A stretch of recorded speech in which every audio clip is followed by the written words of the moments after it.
Bonjour à tout le monde et bienvenue pour cette nouvelle audition de la Commission d'enquête parlementaire et citoyenne sur les aides publiques au secteur privé. Merci à toutes et à tous d'être présents. Quelques petits mots pour rappeler d'où vient cette commission d'enquête et ses objectifs. Ce sont donc des parlementaires issus de divers groupes, des experts, économistes, juristes et des organisations de la société civile qui ont décidé d'unir leurs efforts pour remettre à l'ordre du débat public cette question des aides publiques au secteur privé, de leurs évolutions, de leur explosion en termes de niveau de financement depuis ces dernières années, et qui plus est avec la pandémie, et d'établir un certain nombre de recommandations en vue de montrer comment des conditionnalités pourraient constituer ou pas un puissant levier de transformation de l'appareil productif en vue d'objectifs d'intérêt général qui soient sociaux, écologiques, fiscaux, démocratiques.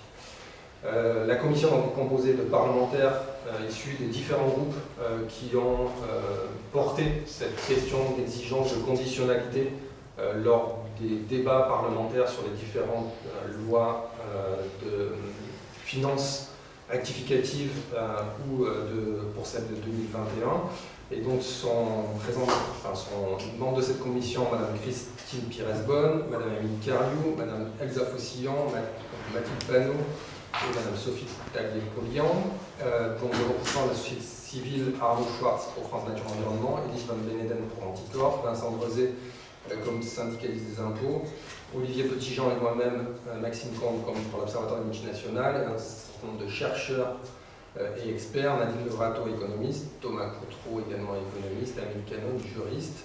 Et donc l'idée de ces différentes auditions est à la fois de faire un état des lieux sur ces questions d'aide publique, où en sont les montants, est-ce que les problèmes que cela pose, tant du point de vue fiscal, économique, démocratique, de transparence, et donc de mettre en débat ce qui pourrait être un certain nombre de propositions venant d'organisations de la société civile, d'experts et chercheurs, d'acteurs des pouvoirs publics sur ces enjeux-là. Cette audition spécifique de ce jeudi 16 décembre, elle vise à avoir deux angles sans doute complémentaires sur cette question, un angle plus économique, donc en présence avec des auditions de Clément Carbonnier, professeur à Paris 8, et Mathieu Plan, économiste à l'OFCE. Sous l'angle économique de où on en est des aides publiques, tant sur la période pré-Covid avec Clément Carbonnier que sur la période pandémie avec vous, Mathieu Plan. Et ensuite, avec vous, Madame Anémone Cartier-Bresson, sur un point de vue juridique, qu'est-ce que le droit français et européen sur ces questions, qu'est-ce qu'il est possible d'envisager en termes de conditionnalité, quelles sont les limites, qu'est-ce qui est possible. Et donc tout de suite, je passe la parole à Clément Carbonnier pour faire un état des lieux avec des angles spécifiques sur l'état des aides au secteur privé pour la période plutôt avant pandémie. Donc merci de m'auditionner. Je vais avoir un angle qui va être effectivement principalement pré-Covid.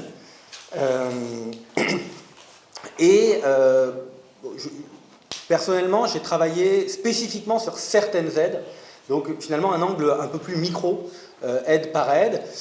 Malgré tout, j'ai envie de commencer par un point un peu plus général. Et beaucoup de ces aides, notamment pour en avoir étudié plusieurs spécifiquement, sont des aides qui ont un objectif direct, souvent avec une philosophie générale qui est la philosophie de l'incitation. C'est-à-dire beaucoup de ces aides sont en fait soit des subventions directes, soit des subventions indirectes via des crédits d'impôt comme pour le CIR, ou des rabais d'autres formes de prélèvements obligatoires comme pour les allègements de cotisations, avec un objectif avéré. Par exemple, si je reprends le CIR, c'est de créer un effet d'entraînement sur l'innovation, sur la recherche et développement, et puis les allègements de cotisations, c'est de créer des emplois. Et d'une certaine manière, il y a une forme alors, la philosophie, c'est de dire que le marché le ferait mieux qu'une régulation directe, et donc on ne va pas directement financer les projets de recherche, financer l'université, financer tout ça, mais on va inciter à travers des crédits d'impôt à faire de la recherche. Et de ce point de vue-là, il me semble que la vraie question, c'est est-ce que ça marche ou est-ce que ça ne marche pas?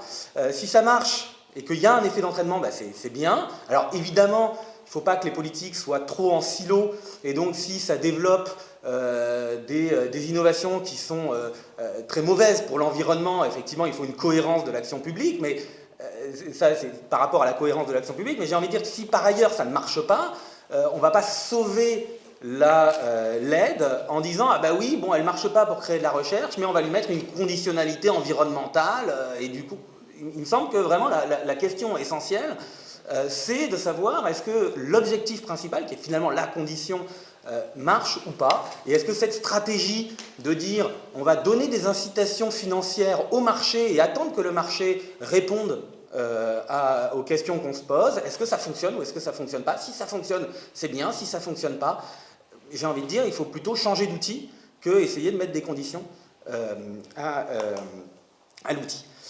Et donc, peut-être passer au transparent suivant. Donc là, c'est l'état des lieux. Donc avant, alors même un peu avant, parce que c'était un travail c'est issu de données d'un travail de France Stratégie de 2019 qui était basé sur les données de 2017 et qui regardait en fait les dépenses publiques en France par poste en les comparant aux voisins européens. Et ce qui est très marquant ici, c'est que vous remarquez, donc les histogrammes, vous avez les niveaux avec les barres noires, et les histogrammes, c'est l'écart à la moyenne des pays européens qui ont été choisis par France Stratégie pour se comparer. Alors on voit évidemment qu'on dépense plus en retraite, et ce qui a une forte influence parce que le niveau est très important, mais on voit que le secteur, le point sur lequel l'écart aux autres pays est le plus fort, c'est les subventions à l'économie. De très très loin, et c'est pas non plus, quand on regarde la barre noire, c'est pas non plus des montants, des volumes qui sont négligeables. C'est des volumes importants, et c'est le plus gros écart aux autres pays. Alors, il y a beaucoup de... il y a beaucoup d'éléments. Ce qu'il faut voir, moi j'ai particulièrement étudié, c'est de ça dont je vais vous parler aujourd'hui, j'ai particulièrement parlé une partie de ça, qui sont en fait ce qu'on appelle, parce qu'il y a beaucoup de mesures différentes, mais la stratégie de l'emploi, donc c'est des politiques d'emploi, la conditionnalité finalement c'est l'emploi, par la baisse du coût du travail. D'accord ? Et ça représente, peut-être on peut voir la slide suivante, ça représente, alors ça c'était le PLFSS 2020, donc c'est la dernière la dernière évaluation budgétaire, donc j'ai récupéré les données parce que certaines sont des crédits d'impôt, donc dans le PLF, et d'autres des allégements de cotisations sociales, donc dans le PLFSS. En reprenant tout ça, on a près de 60 milliards, c'est-à-dire quelque part, alors tout n'est pas dedans, parce qu'effectivement les services à la personne c'est la même stratégie, mais c'est labellisé ménage, d'ailleurs je ne vais pas vous en parler aujourd'hui, même si c'est très proche à la fois dans les résultats et dans le principe, mais je ne vais pas vous en parler parce que ce n'est pas officiellement entreprise, même si ça bénéficie de fait à de plus en plus d'entreprises prestataires. Et la deuxième partie, les allégements généraux, on est à 52 milliards, c'est entre le tiers et la moitié de ce qu'était l'ensemble des subventions. Donc c'est vraiment un gros bloc de ces subventions-là. Et alors, il y a des choses un peu différentes. Alors, je ne vais pas trop vous parler des allégements indépendants, mais vous voyez que c'est plus petit ou des heures complémentaires. Je vais me focaliser vraiment sur les allégements de cotisation, en rentrant le CICE qui maintenant a été basculé dedans. Donc, qui sont les lignes 1, 3 et 4, mais vous voyez que c'est quasiment l'intégralité du montant, 50 000.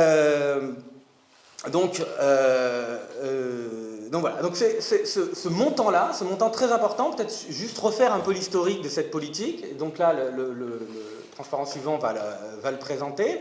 Vous avez ici, au fur et à mesure, alors j'espère que c'est assez clair, l'augmentation au fur et à mesure du temps. Est-ce que c'est clair pour les années? Bon, c'est en noir et blanc parce que c'est tiré d'un livre qu'on va sortir bientôt et qui va être en noir et blanc, mais peut-être que j'aurais pu essayer de remettre de la couleur pour cette fois-là. Donc on voit d'abord tout petit, donc au niveau de 5,4% d'allègement entre 1 et 1, donc en abscisse, vous avez le niveau des salaires en proportion du SMIC et en ordonnée, vous avez le taux d'allègement. Donc vous voyez au début, c'est en 93, l'allègement Balladur. Alors ce qu'il faut voir aussi, c'est assez transpartisan, c'est-à-dire que ces Balladur, qui... je continue, oui. C'est pas une alerte au feu. Non, c'est bon. Donc c'est le gouvernement Balladur en 93 qui l'a mise en place, mais ça avait été préparé par les gouvernements socialistes précédents, et de la même manière, on va avoir finalement une continuité de ce type de politique. Donc 93, on est à 5,4% jusqu'à 1,1 SMIC, puis la moitié, 2,7 jusqu'à 1,2. L'année suivante, c'est un petit peu rallongé. Ensuite, vous avez la première barre pointillée qui commence à être continue, c'est Juppé en 95. Ensuite, vous avez... Alors, il y a eu... Je ne vous l'ai pas mis parce que là, pour le coup, c'était conditionnel. Pendant le passage aux 35 heures, il y a eu des allègements supplémentaires conditionnels. Et puis, en 2005, ça a été... finalement, on était passé aux 35 heures, ou pas, mais enfin, c'est notre problème. Et on arrête cette conditionnalité, on revient à un allègement qui est supplémentaire, donc qui est la courbe barrée, qui va jusqu'à 1,6 SMIC, qui est l'allègement Fillon. Et puis ensuite, on voit apparaître, à partir de 2013, le CICE, qui augmente à 6%. Alors, je n'ai pas mis le passage à 7, parce qu'on est revenu en arrière, mais ensuite la bascule, où on revient de 7 à 6, mais où on récupère le supplément pour faire le petit coin qui apparaît en bas, entre 1,6 et 1,7. Voilà, donc on a cette augmentation qui est à la fois une augmentation très très forte en montant, et une augmentation sur les salaires ciblés. On a une augmentation dans les deux sens, et qui explique ce chiffre finalement de 2020 de 52 milliards. Alors, il faut faire très attention, je ne devrais pas dire ça, mais il y a quasi un consensus parmi les économistes, donc en général cette phrase, ça veut dire que c'est pas vrai, mais dans le sens où au moins, disons, les économistes les plus favorables aux allègements de cotisations sociales admettent, et donc dans ce sens-là, on est presque que ça ne crée aucun emploi au-dessus d'1,6 SMIC. D'accord ? Il y avait une note notamment du CAE de 2019 qui reprenait ça et qui disait ok, les évaluations du CICE au-dessus d'1,6 SMIC, pour le coup il y avait deux équipes, et les deux équipes étaient à peu près d'accord pour dire zéro emploi créé. Alors en haut, après le CAE avait mis un peu la séparation 1,6 en dessous d'1,6 parce que c'est justement l'ajout qu'avait fait le CICE. Ce qui n'est pas rien parce que cette partie-là, donc c'est des taux qui sont plus faibles. Il y a moins de salariés qui sont bien payés, mais forcément, c'est des taux sur des salaires plus importants, et donc ça représente à peu près 13 milliards. C'est quand même pas négligeable, 13 milliards, où il y a un accord à peu près pour dire zéro emploi. En dessous, c'est plus débattu. C'est plus débattu. Par exemple, si on est... il y a... Alors, pour revenir... L'argument économique pour dire que ça peut marcher mieux en dessous, c'est dire qu'il y a le SMIC. En fait, c'est un argument vraiment coût du travail. C'est-à-dire en haut, finalement, le SMIC n'est pas contraignant. On n'a pas vraiment de chômage non plus pour les gens les plus qualifiés. Et donc, finalement, quand on fait un allègement, juste cet allègement, il est partagé entre l'employeur et l'employé en augmentation de salaire ou en profit. Mais bon, de toute façon, s'il n'y a pas plus de salariés potentiels, il n'y aura pas plus d'emplois. En bas, il y a du chômage et il y a l'idée qu'il y a le SMIC qui contraint. Et qui peut jouer en fait un effet coût du travail trop élevé, et donc du coup on n'emploie pas, et donc cette baisse. Alors là c'est assez débattu. On a cet automne eu le prix de la Banque de Suède en l'honneur d'Alfred Nobel, qui a été donné à 3 économistes pour des questions méthodologiques, d'évaluation en expérience naturelle, ce qu'on fait un peu là. Et notamment David Card, qui avait, alors, sur les États-Unis, montré par ses méthodologies assez fines qu'il n'y avait pas d'effet, ou très peu, du salaire minimum sur l'emploi. Alors, il y a 2 gros arguments qui sont repris par ceux qui contextent qu'on peut appliquer le même diagnostic à la France. Ces 2 gros arguments, c'est... Premièrement, on ne peut pas comparer parce que les États-Unis avaient un salaire minimum beaucoup plus bas. En France, le salaire minimum est très élevé et donc là, il est contraignant. Il ne l'est pas ailleurs, mais en France, il est contraignant et donc ça a de l'effet en France. C'est le premier argument. Et le deuxième argument, c'est un argument, finalement, le premier est théorique, le deuxième est plus empirique. Et le deuxième argument, c'est de dire, et d'ailleurs, on a des évaluations. Alors en général, on cite les 2 évaluations qui ont été faites en 2001 sur les toutes premières, là, les toutes petites très ciblées là, et qui trouvaient des effets très forts sur l'emploi. En fait, il y en a une qui clairement trouvait un effet très fort, l'autre qui a dans son résumé le fait qu'elle trouve un effet très fort, quand on regarde en fait l'article, ça se discute vraiment si réellement il y a un effet qui est trouvé. Ça, c'est un autre problème plus méthodologique. Donc il y a ces deux arguments.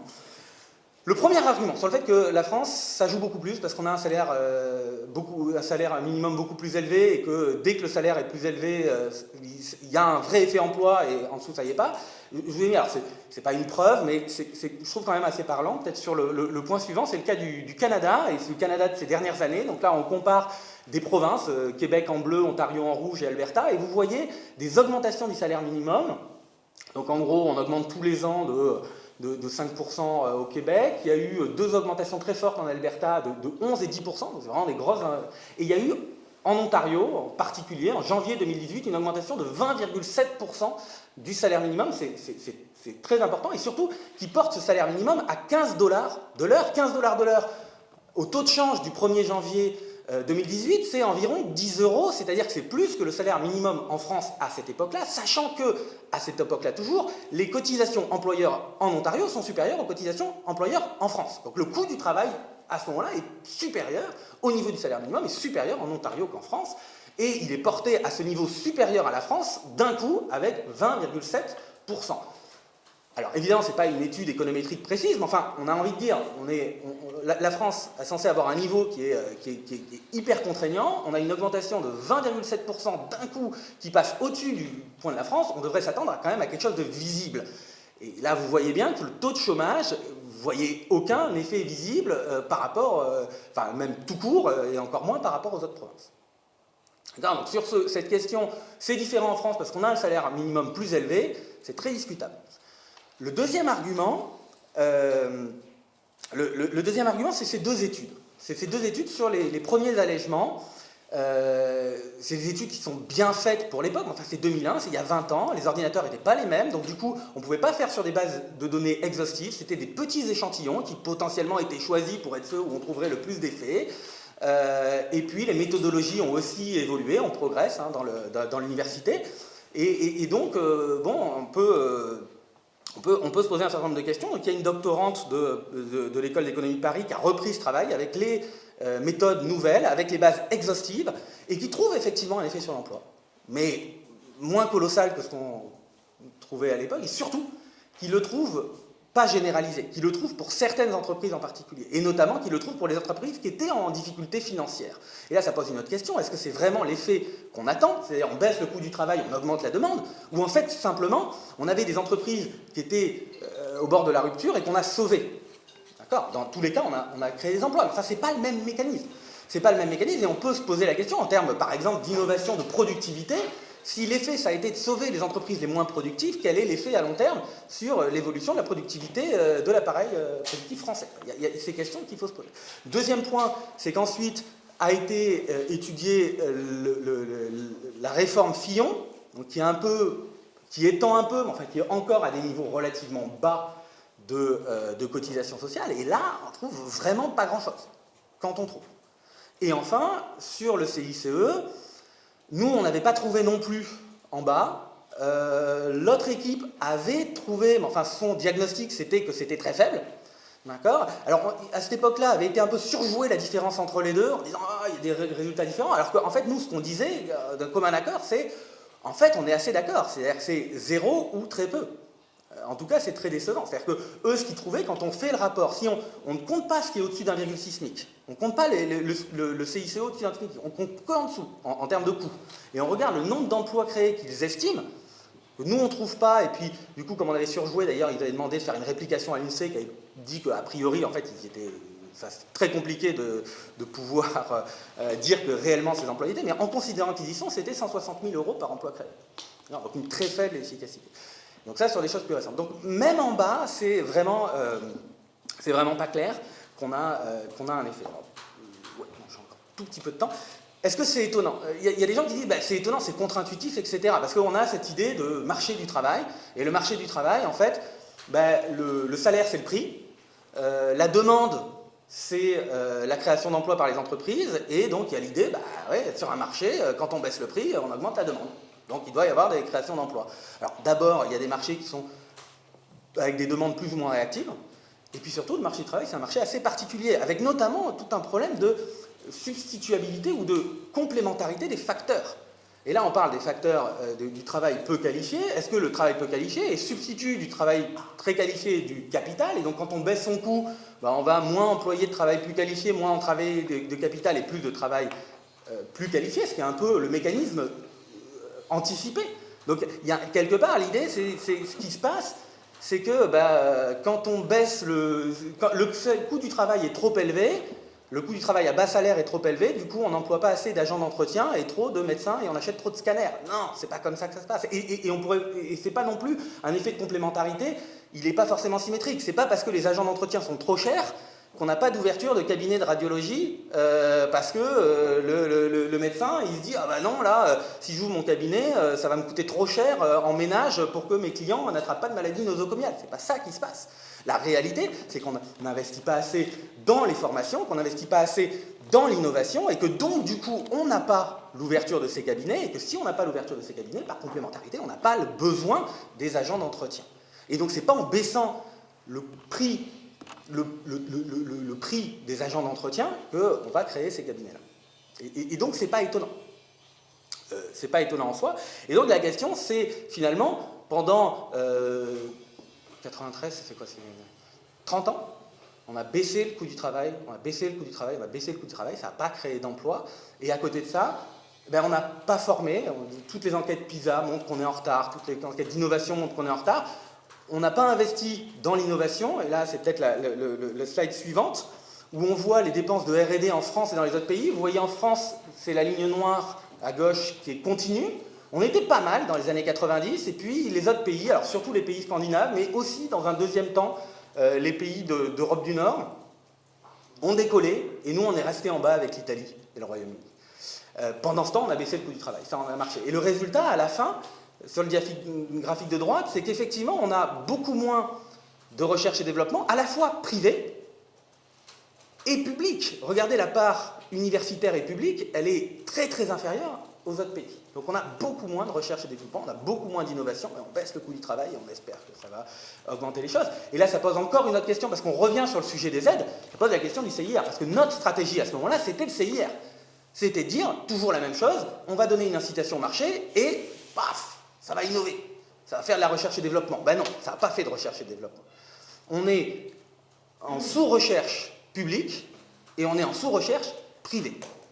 Alors qu'on a une politique qui est, on va aider les entreprises et elles vont faire de la recherche privée. Et donc, par rapport à ça, encore une fois, je pense qu'il faut vraiment se poser la question des outils qu'on utilise et de la pertinence. Est-ce qu'on les met en place ou est-ce qu'on les change? Est-ce qu'on change notre politique plutôt que de garder ces outils qui ne fonctionnent pas et d'essayer de leur mettre de la conditionnalité? Je vous remercie. Merci Clément Carnier pour cette introduction. Je propose de passer directement la parole à Jacques, donc économiste à l'OCDE, plus sur la partie des aides publiques liées à la pandémie à niveau du. Ok. Je vais essayer d'être assez synthétique. Hein. Bon, vous pouvez passer au deuxième slide parce qu'on ne voit rien. Mais oui, avec 3 points hein, qui sont un peu le bilan des aides d'urgence aux entreprises dans la crise. Hein. On voit qu'on a quand même des dispositifs très spécifiques qui sont liés à la crise. Deuxièmement, c'est plutôt le constat un peu de long terme des politiques fiscales aux entreprises hein, sur longue période. Et dernier point qui est peut-être plus axé sur votre question, sur les aides publiques. Même si c'est vrai que c'est quand même une question assez complexe et l'isoler du reste de la politique économique. Sur le premier point, sur les aides d'urgence aux entreprises, alors ce tableau-là, en fait, il montre ce qui s'est passé depuis 7 trimestres. Alors c'est ce qu'on appelle des comptes d'agents, je ne vais pas détailler tout. Ça montre juste que globalement, l'économie française a perdu à peu près 157 milliards au cours des 7 derniers trimestres. Si on regarde le choc et sa répartition, vous voyez que sur les 157 milliards de pertes de revenus globales dans l'économie, on en a 162 milliards qui sont absorbés par les administrations publiques. C'est-à-dire que l'intégralité, enfin en tout cas si on fait privé d'un côté et public de l'autre, l'intégralité du choc est supportée par les administrations publiques, d'où le creusement des déficits publics, hein, on est à 9 points de déficit public. Donc on voit bien qu'on a ce fameux quoi qu'il en coûte hein, qui absorbe une intégralité du choc. Alors avec quelque chose d'un peu complexe au niveau des agents privés, c'est-à-dire qu'on voit 162 milliards de pertes du côté des administrations publiques, 157 milliards sur l'économie globale. Mais une des particularités, c'est que le revenu des ménages, pendant la crise, a quand même continué à augmenter. On a 63 milliards, hein, c'est les chiffres de l'INSEE, les comptes nationaux. Et de l'autre côté, des entreprises, c'est 59 milliards de pertes. Donc il reste un petit bout pour les entreprises à leur charge, c'est 59 milliards. Si on regarde, et ça c'est malgré les dispositifs, hein, activité partielle, fonds de solidarité, donc tout ça est intégré. Si on prend en compte le fait que les entreprises ont moins investi pendant la crise, hein, avec le choc qu'elles ont subi, les besoins de financement nouveaux, en réalité, s'établissent plutôt à 19 milliards. Ce qui est finalement un trou assez faible, hein, au regard du choc qu'on a vécu. Je ne parle pas de l'épargne des ménages, hein, qui a été accumulée, on a 166 milliards, hein, qui est autre chose, mais c'est plutôt pour la sortie de crise. Alors après, peut-être le slide suivant, juste pour vous montrer les évolutions. Alors c'est les évolutions du revenu des différents agents économiques depuis le début de la crise. Ce qu'on peut voir, c'est que finalement, les dispositifs d'urgence et le quoi qu'il en coûte a été de plus en plus généreux. En gros, si vous regardez les 3 premiers trimestres de 2020, en fait, les pertes absorbées, hein, sur l'économie privée, c'est à peu près 60% sont absorbées par les administrations publiques. Après, il y a eu l'élargissement du fonds de solidarité, hein, notamment, et vous voyez que c'est le trait gris en pointillé, en fait que globalement, vous avez le revenu des entreprises qui arrête de baisser, le revenu des ménages qui augmente, et par contre, le choc absorbé par les administrations publiques est de plus en plus grand. Et donc, on a l'intégralité, finalement, à la fin, du choc, dans les grandeurs macro, qui est absorbé par ces administrations publiques. Alors, le slide suivant. Voilà, les montants sont importants, hein, forcément. Alors, on a à peu près 210 milliards, hein, qui sont débloqués sur 3 ans, c'est 8,6 points de PIB. Ça, c'est hors plan d'investissement. On voit que les seules mesures propres aux entreprises, hein, donc fonds de solidarité, exonération de cotisations et baisse d'impôts sur la production, c'est 70 milliards sur les 3 années, donc c'est quand même conséquent. Si vous rajoutez le chômage partiel, on rajoute 40 milliards, donc on a 110 milliards sur les 210, donc c'est très concentré. En réalité, on voit que les dépenses de santé représentent une faible part, hein, de dispositifs d'urgence. C'est très concentré donc sur les aides aux entreprises ou le chômage partiel. Donc ça, c'est vrai que le bilan actuel, c'est que la stratégie du quoi qu'il en coûte a plutôt fonctionné si on regarde du côté des faillites qui sont faibles, du pouvoir d'achat macroéconomique qui a été plutôt préservé, un niveau de chômage qui est revenu à son niveau d'avant-crise et un PIB aussi aujourd'hui qui est revenu à son niveau d'avant-crise. La question, c'est les finances publiques. Forcément, le quoi qu'il en coûte, c'est un transfert en fait, hein, de soutien du public vers le privé, et donc ça va être la question finalement du financement de ce choc-là pour la suite. Peut-être un graphique qui suit. Alors ça, c'est au niveau des branches. C'est en rouge, hein, c'est la perte de valeur ajoutée par branche. Alors dans certaines, vous voyez qu'il n'y a pas de perte, hein, c'est cumulé sur 7 trimestres. Donc vous voyez par exemple certains secteurs comme l'information-communication par exemple ont vu même des gains, hein, pendant la crise. Par contre, vous voyez très nettement les deux, là où les creux sont le plus marqués, c'est l'hôtellerie-restauration et l'industrie, notamment les matériels de transport, ce qui n'est pas une surprise. Et alors j'ai mis en trait bleu foncé, en fait c'est l'ajustement sur la masse salariale, mais ce qui comprend du coup le chômage partiel. Et en bleu clair, c'est en fait tout ce qui va être impôt net des subventions à la production, donc dedans vous avez le fonds de solidarité.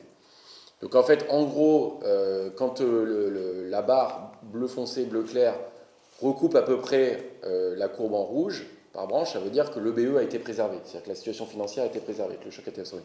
Par contre, si l'écart est important, ça montre qu'il y a un reste à charge pour certaines branches qui peut être élevé. Vous voyez que dans beaucoup de secteurs, on est peu ou prou assez proche en fait, entre l'ajustement et la perte de valeur ajoutée. Le creux, là où il est le plus marqué, en fait, c'est plutôt dans l'industrie. En réalité, où on voit quand même un décalage assez fort entre la valeur ajoutée et les compensations. Dans l'hébergement-restauration, il reste aussi il y a un petit reste à charge, mais on voit que quand même la partie des dispositifs est importante. Donc voilà, ça permet de donner un peu des ordres de grandeur sur le choc et ce qui a été absorbé par les différentes branches. Peut-être un autre slide, le slide d'après. Alors, bon, ça je vais le passer très vite, c'est juste aujourd'hui au bout de 7 trimestres qui reste comme choc au niveau de l'EBE et en fonction des branches, en fait, mais je vais le passer très vite, c'est qu'en fait on s'aperçoit qu'il y a 3 branches qui concentrent à peu près 100% des pertes aujourd'hui, c'est matériel de transport, hébergement, restauration et construction. Et donc le choc est de plus en plus concentré en réalité. Et le slide suivant, alors je vous donne peut-être beaucoup d'informations, je n'explique pas beaucoup, hein, mais on reviendra peut-être dessus après. Là c'est autre chose, c'était un autre mode de calcul. C'était de regarder, on a fait ce travail-là à l'OFCE, c'est de dire en fait le chômage partiel prend en compte la masse salariale. Globalement, c'est un dispositif qui couvre les salaires et l'emploi. Hein. Par contre, on a une autre problématique, c'est que de l'autre côté, dans les secteurs plus intenses en capital productif, hein, donc en équipement, immobilisation corporelle, vous avez les machines, le transport, etc. Vous avez le capital productif, c'est des immobilisations, ça coûte cher quand vous ne les utilisez pas. Et donc on a regardé le coût de la non-utilisation en fait, de ce capital productif. Et en fait, ce qu'on voit, c'est que par exemple, l'industrie, le fonds de solidarité était assez mal calibré pour l'industrie. Et vous voyez qu'il y a un écart important entre les coûts fixes et le fonds de solidarité, notamment pour l'industrie. C'est moins le cas, par exemple, des secteurs comme l'hébergement-restauration ou le commerce, qui en fait sont des secteurs de petite taille, où en fait la fonction de production est quand même très riche en emplois. Ce qui n'est pas le cas des secteurs industriels qui sont de plus grosse taille et dont le fonds de solidarité est moins calibré. Donc ça posera la question aussi hein, pour la suite, hein, justement, de savoir comment on absorbe ces différences sectorielles. Alors, peut-être pour poursuivre, on reviendra voilà, sur quelque chose d'une trajectoire un peu plus long terme, qui est quand même assez intéressante, il me semble, c'est les prélèvements obligatoires répartis entre ménages et entreprises depuis 1995. Et là, le constat est assez significatif, il est assez net. Ce que vous voyez, alors après on peut discuter de l'incidence fiscale, c'est plein de discussions ça, mais là on a réparti, globalement, c'est écrit hein, le détail de ce qu'on a affecté aux entreprises, ce qu'on a affecté aux ménages. En fait, ce qu'on voit, c'est que de 1995 à 2010, on a des évolutions de la fiscalité entre ménages et entreprises qui sont assez proches, en réalité. On a quelque chose qui, avec des hausses et des baisses, mais qui sont finalement assez similaires. En fait, ce qu'on voit, c'est qu'à partir de 2013, il y a une grande divergence en fait, entre les ménages et les entreprises. Il y a le choix d'une politique d'offre, hein, Clément en a parlé, notamment du CICE, du pacte de responsabilité. À ça s'ajoute la baisse de l'impôt sur les sociétés, la C3S. Et c'est poursuivi là en 2021-22 parce qu'on a la baisse des impôts sur la production et l'IS, c'est encore 16 milliards hein, de baisse aux entreprises. Si on cumule depuis 2012 sur 10 ans, ça fait à peu près 60 milliards de transferts. Ce qui est quand même pas négligeable. Mais dans le même temps, il a fallu quand même faire en sorte que les déficits ne se creusent pas et donc trouver des financements. Et donc en fait, ce qu'on voit, c'est que c'est les prélèvements sur les ménages qui ont augmenté. Et vous voyez que le prélèvement sur les ménages, depuis 2010, augmente très nettement, on a plus de 3 points de PIB. Et malgré les baisses de taxes d'habitation, d'impôts sur le revenu qu'on a eu récemment, on voit qu'on a une légère baisse, mais on est quand même très loin, hein, donc l'écart est très marqué. Donc ça c'est un premier point, hein, c'est effectivement, si on doit parler de conditionnalité, c'est vrai que les ménages ont soutenu le tissu productif à travers ces baisses de prélèvements qui ont été financées finalement, qui ont eu un choc sur le pouvoir d'achat des ménages, hein, on le voit à travers les prélèvements. L'autre point, juste peut-être le slide d'après, alors ça c'est autre chose, c'est, là j'ai regardé par branche, c'est le poids en fait. Donc comme on voit, c'est que les impôts sur les entreprises ont baissé, ceux sur les ménages, les prélèvements sur les entreprises ont baissé, les prélèvements sur les ménages ont augmenté. Là je regarde les prélèvements par branche, donc en rouge c'est l'industrie, en gris c'est la construction et en jaune, si je ne dis pas de bêtises, c'est les services marchands et en bleu c'est le total. Là c'est le poids des cotisations sociales patronales plus les impôts sur la production, net des subventions. Il n'y a pas l'impôt sur les sociétés. Ce qu'on voit c'est qu'il y a aussi quelque chose qui n'est pas uniforme. Hein. On voit qu'en 1985, en fait, ce poids, en poids de la valeur ajoutée de chaque branche, est à peu près équivalent. Et on voit qu'on a eu une divergence en fait, assez importante au cours des années 90, notamment liée aux politiques d'allègement de cotisation. Et donc vous voyez que par exemple, entre le secteur aujourd'hui de la construction et de l'industrie, vous avez 5 points de valeur ajoutée d'écart.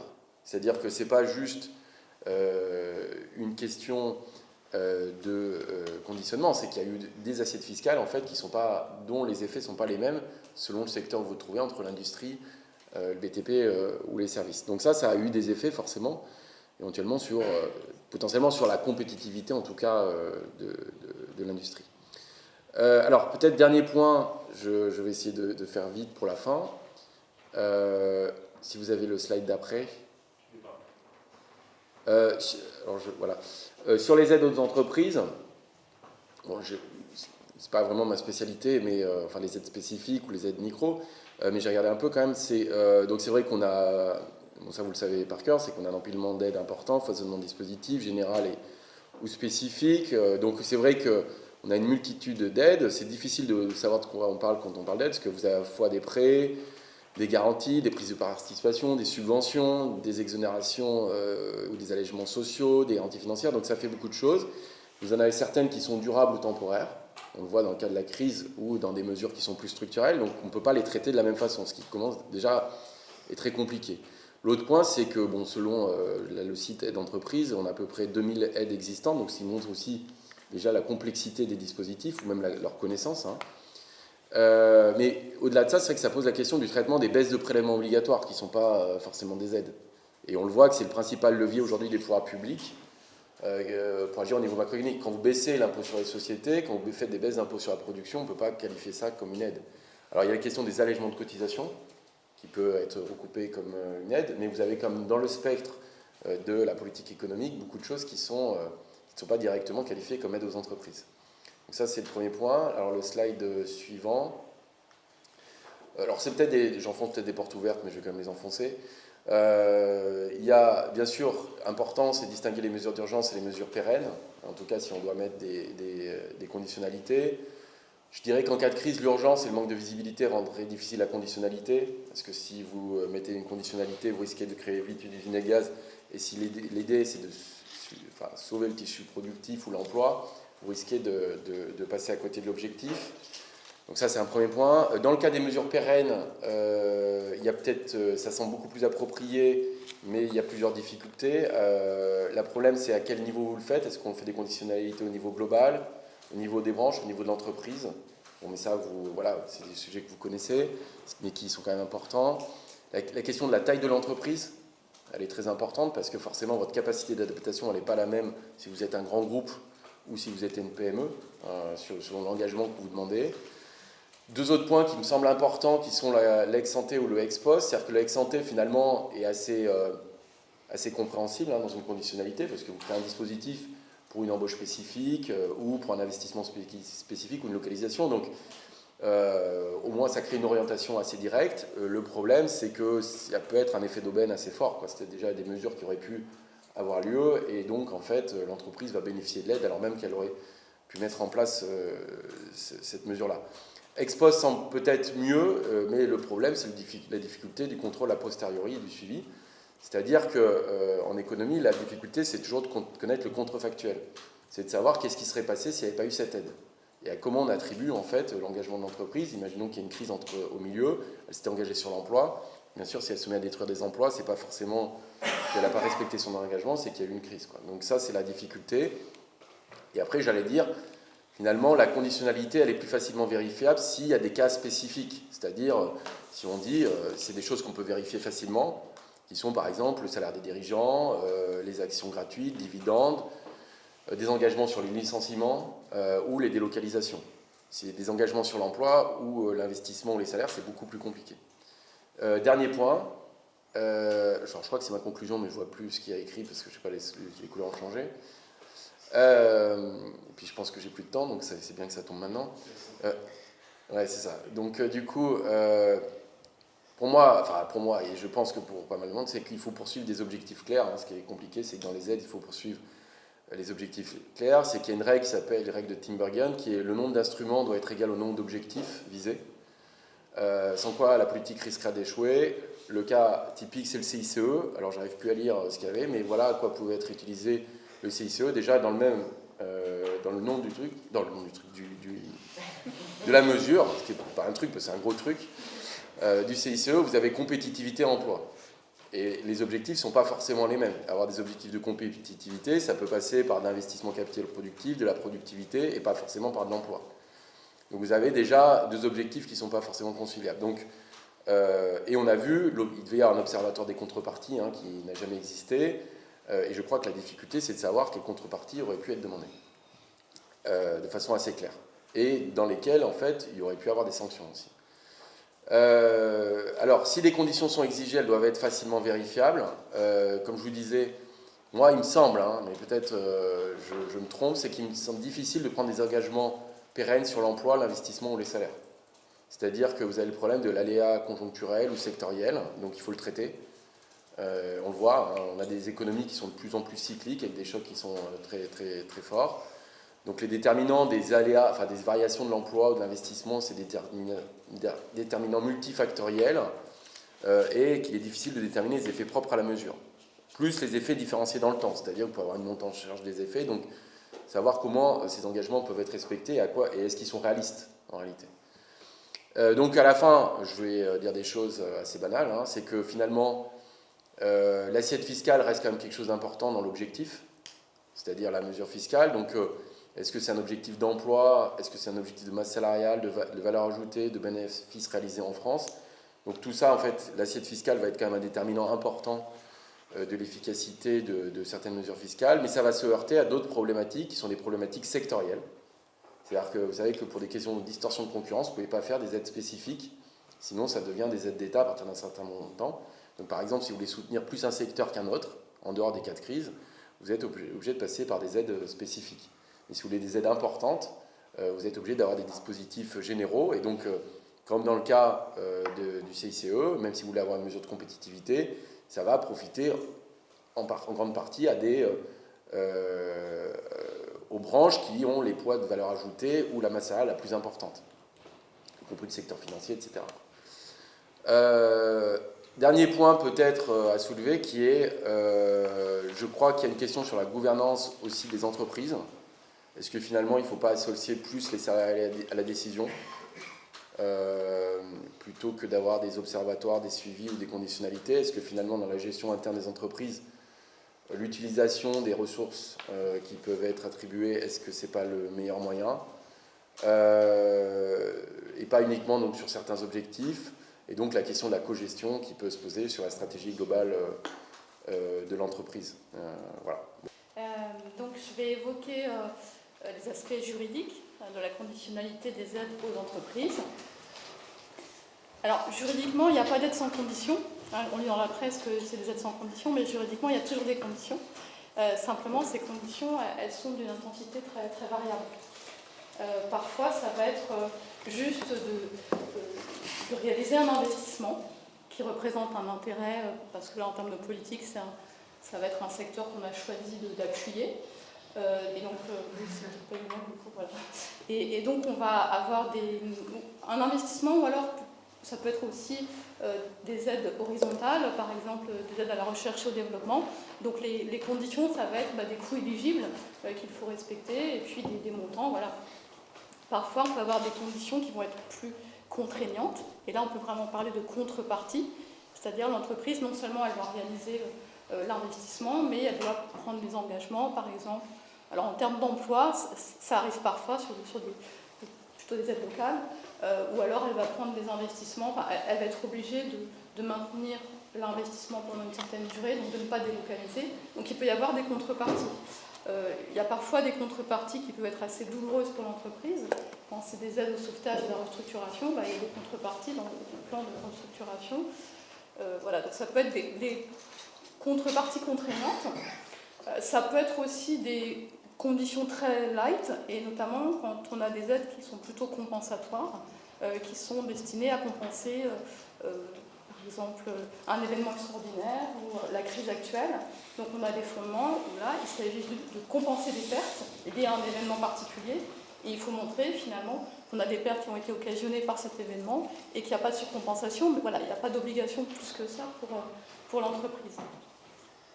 Voilà, donc c'est difficile finalement d'avoir une approche, je dirais, globale de la conditionnalité, parce que c'est très fluctuant.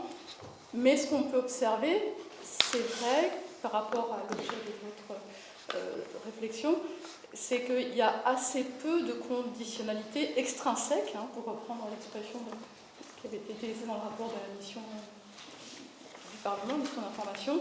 C'est-à-dire que les conditions, elles sont plutôt intrinsèques. Elles découlent directement de l'objet de l'aide. Par exemple, ça va être construire des infrastructures haut débit quand c'est des aides aux infrastructures haut débit, mais il y a assez peu de conditionnalités plus générales, indépendantes de l'objet de l'aide, en termes par exemple de développement durable ou d'égalité de salaire, etc. Donc ça, c'est pas très développé. Juridiquement, je précise que finalement, on va s'attacher à la qualité d'entreprise du bénéficiaire. Donc est-ce qu'il y a des activités économiques? C'est ça qui va emporter notamment l'application du droit des aides d'État, peu importe que ce soit au secteur public ou privé. Hein. C'est les aides aux entreprises, et voilà, que ce soit le secteur privé ou public, ça n'a pas forcément d'incidence majeure dans la réglementation des aides. Alors, peut-être quelques mots sur l'avant-Covid et la situation actuelle. Si on revient sur les cadres habituels du droit des aides publiques, alors c'est vrai que c'est difficile à appréhender parce qu'il y a une superposition et un enchevêtrement de règles internes et européennes. En droit interne, les règles sont surtout contraignantes pour les collectivités territoriales. Donc on a les règles du CGCT, le Code des collectivités territoriales, qui encadrent pas mal leurs interventions, alors que l'État est moins contraint. Il est beaucoup moins obligé de faire des contreparties à ces aides. Et c'est un droit qui est difficile à appréhender parce qu'il y a une multitude de textes, des aides fiscales, des subventions, et ça a été évoqué, il y a à peu près 2000 dispositifs d'aide en vigueur, de régime d'aide. Et c'est vrai que si on va sur le site aide.fr, on regarde chaque régime et à chaque fois il y a des conditions, mais voilà, en général c'est vraiment lié à l'objet de l'aide. Ensuite, j'ai l'impression que la conditionnalité, elle va varier selon le dispensateur de l'aide. C'est-à-dire que les collectivités, elles ont des obligations de prévoir des contreparties. C'est prévu expressément par le CGCT. Aide aux entreprises en difficulté, elles doivent prévoir des contreparties. Et même quand ce n'est pas prévu, c'est imposé par la jurisprudence. Les aides à l'immobilier d'entreprise, il y a de la jurisprudence. Si on aide une entreprise à venir s'installer avec des locaux qui sont vendus à bas prix, il faut prévoir la création d'un certain nombre d'emplois, et si ce n'est pas prévu, c'est illégal. Voilà. Donc les collectivités, elles ont des obligations de contrepartie. Alors après, ce n'est pas toujours effectif, mais en tout cas, juridiquement, c'est quelque chose qui est prévu, alors que l'État est tout à fait libre de ne pas prévoir de contrepartie à ces aides, sauf si ça découle d'un texte spécifique. Ensuite, j'ai l'impression que ça varie pas mal selon les instruments.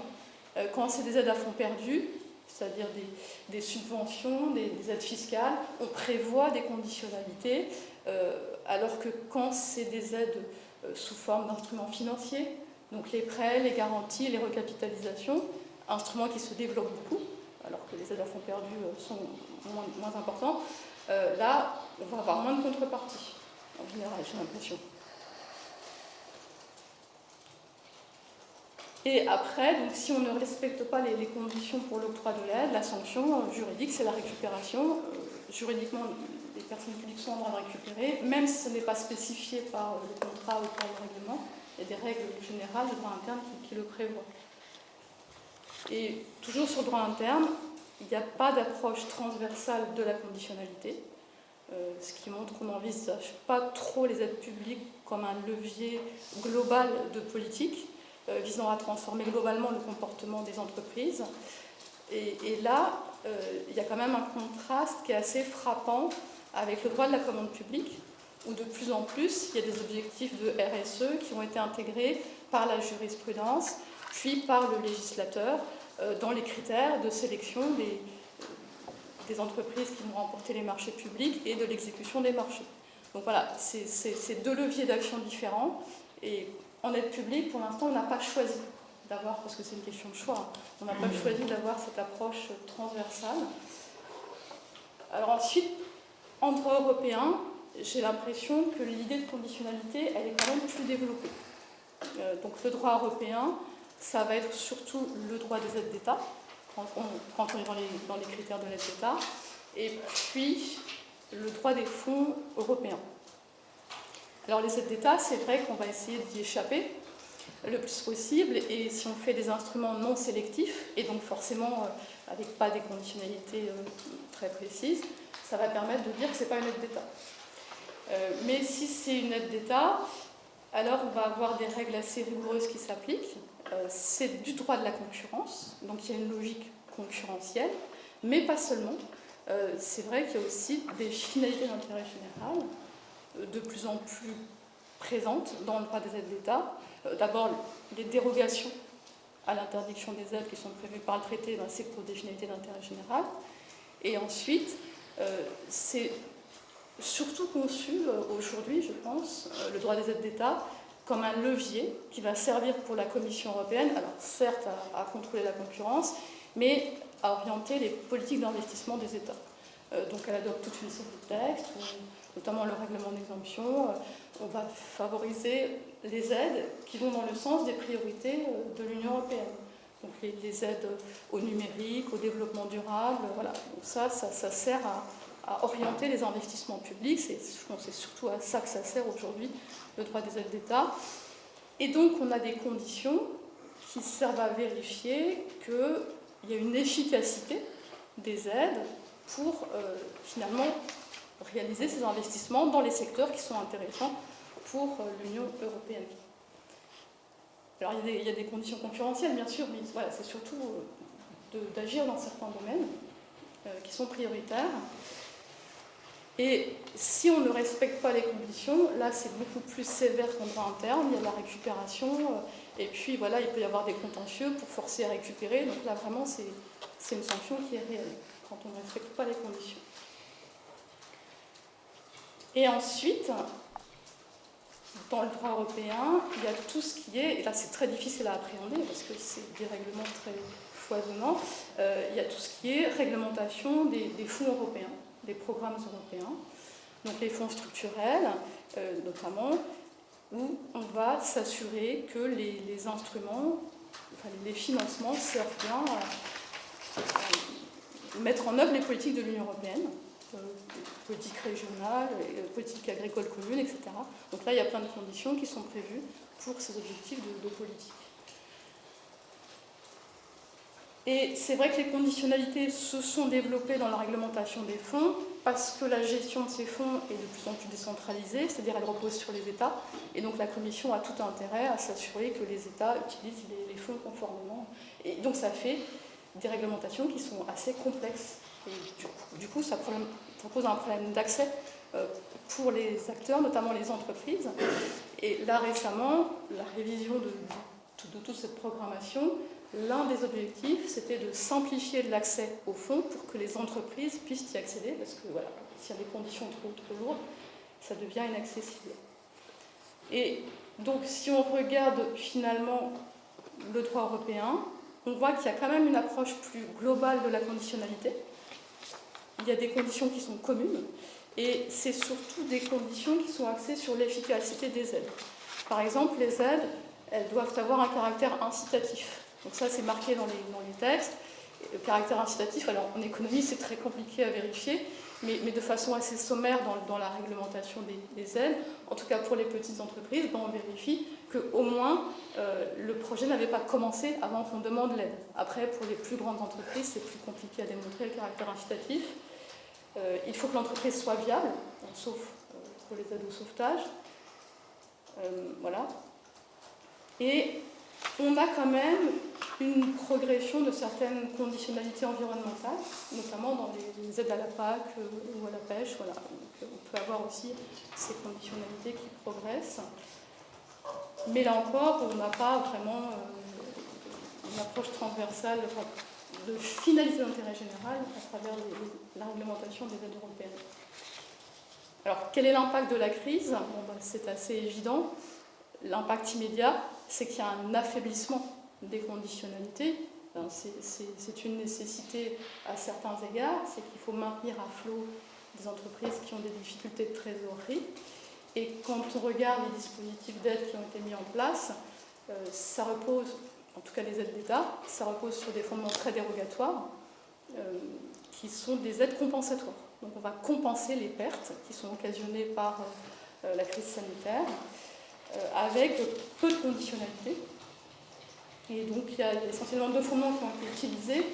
Un fondement qui est prévu pour des aides destinées à remédier à des événements extraordinaires, et donc ça a été un petit peu utilisé en France pour soutenir le secteur aérien et puis plus récemment pour des secteurs très impactés par la crise. Donc là, c'est vraiment une logique purement compensatoire. On dit que voilà, on a une interruption d'activité et puis voilà, on compense cette perte. Et puis ensuite, il y a le fondement qui est massivement utilisé, c'est les aides destinées à remédier à une crise grave de l'économie des États membres.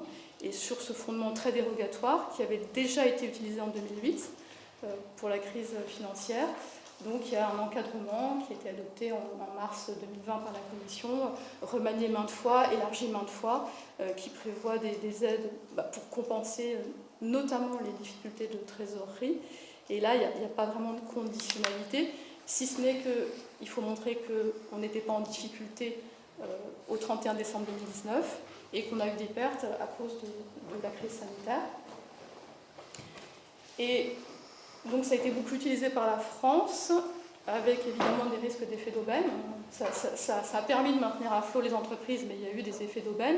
Et ce qui est intéressant, c'est qu'il y a un rapport de la Cour des comptes qui a été publié en septembre, qui fait un peu le bilan de ces aides en contexte de la crise sanitaire, qui montre que voilà, ça a bien fonctionné pour maintenir les entreprises à flot, que néanmoins il y a eu des effets d'aubaine sans doute inévitables, mais que certains auraient pu être évités avec des critères plus précis sur notamment le fonds de solidarité, sur le chômage partiel, parce que certains n'étaient pas vraiment obligés de s'arrêter, etc. Donc il y a eu des effets d'aubaine. On aurait pu être plus précis, donc il n'y a pas la volonté en France d'être très précis finalement dans ces conditions. Et ce qui est intéressant aussi, c'est que si il y a des comparaisons, alors le droit comparé, on n'a pas beaucoup d'éléments, alors que ce serait vraiment intéressant, mais il y a des comparaisons dans ce rapport avec nos voisins, et on voit qu'ils ont été souvent plus précis sur les critères de viabilité des entreprises qui ont bénéficié des aides dans ce contexte, et plus précis aussi sur des conditions comportementales vis-à-vis des entreprises, des codes de bonne conduite, le fait qu'elles investissent, continuent à investir. Donc voilà, certains ont été plus exigeants, y compris avec ces fondements pas très contraignants des aides au Covid. Il y a eu des aides individuelles aussi, moins, notamment une aide à Air France pour sa recapitalisation. Alors les recapitalisations, c'est prévu par l'encadrement, avec surtout des critères, je dirais, concurrentiels et des critères visant à s'assurer que l'État reste le moins de temps possible dans le capital. Et voilà, on fait plein de conditions pour que voilà, ça soit finalement pénalisant s'il reste longtemps dans le capital pour l'investir à céder ses parts. L'encadrement temporaire prévoit pour la recapitalisation des grandes entreprises, voilà, une coloration environnementale, car il est prévu que lorsque c'est une recapitalisation de grandes entreprises, celles-ci doivent s'engager à rendre compte de leur activité par rapport aux objectifs de l'Union en termes de développement durable notamment. Voilà, c'est pas très précis, mais voilà, il y a quand même l'idée qu'il faut que ce soit pris en considération. Donc la France a recapitalisé Air France. Il y a eu de la part de la Commission seulement des contreparties concurrentielles, c'est-à-dire qu'elle a dû céder des créneaux d'atterrissage. Il n'y a pas eu une décision conditionnelle, c'était une décision de ne pas soulever d'objection, c'est-à-dire qu'ils se sont entendus avant, et donc on n'a pas une décision qui va détailler plein de conditions. Et sur les enjeux environnementaux, bon, Air France a prévu de modifier un petit peu ses activités, mais voilà, c'est pas non plus, c'était pas au cœur du dispositif d'aide. Et il y a eu un recours de Ryanair qui attaque toutes les aides au secteur aérien. Et voilà, ça va être intéressant de voir quels sont les arguments. Alors, il y a des arguments sur le fait qu'il n'y a pas une enquête approfondie, et donc les droits procéduraux des concurrents sont méconnus. Mais voilà, est-ce que ça va être évoqué, la question de la dimension environnementale, je ne sais pas. Alors, est-ce qu'on va vers plus de conditionnalité quand on commencera à sortir de ces aides à la trésorerie et à aller vers plus d'aide à la relance? C'est un petit peu ce qui s'est passé en 2008. En 2008, quand, je dirais, la crise financière s'est atténuée, il y a eu un peu plus d'exigence de la part de la Commission dans ses encadrements, et notamment s'agissant de conditions comportementales vis-à-vis des banques, avec l'interdiction de distribuer des bénéfices, des dividendes, et le plafonnement des rémunérations des dirigeants tant que ce n'était pas remboursé.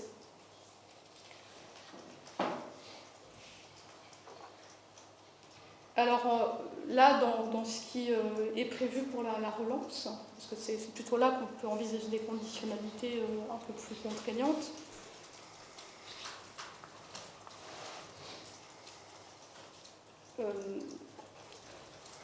l'encadrement temporaire qui a été modifié plein de fois de la Commission sur les aides au Covid, sur les recapitalisations, a prévu aussi une limitation de la distribution de dividendes et un encadrement des rémunérations des dirigeants tant que ce n'est pas remboursé.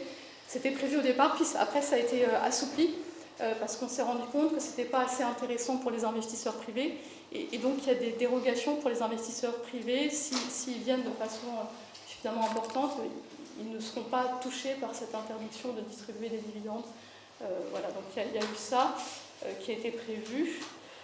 S'agissant des fonds européens et des plans de relance, que ce soit le nouveau budget de l'Union européenne ou le plan Next Generation EU, c'est vrai que l'objectif qui est prévu, c'est qu'il y a à peu près un tiers des dépenses pour le développement durable.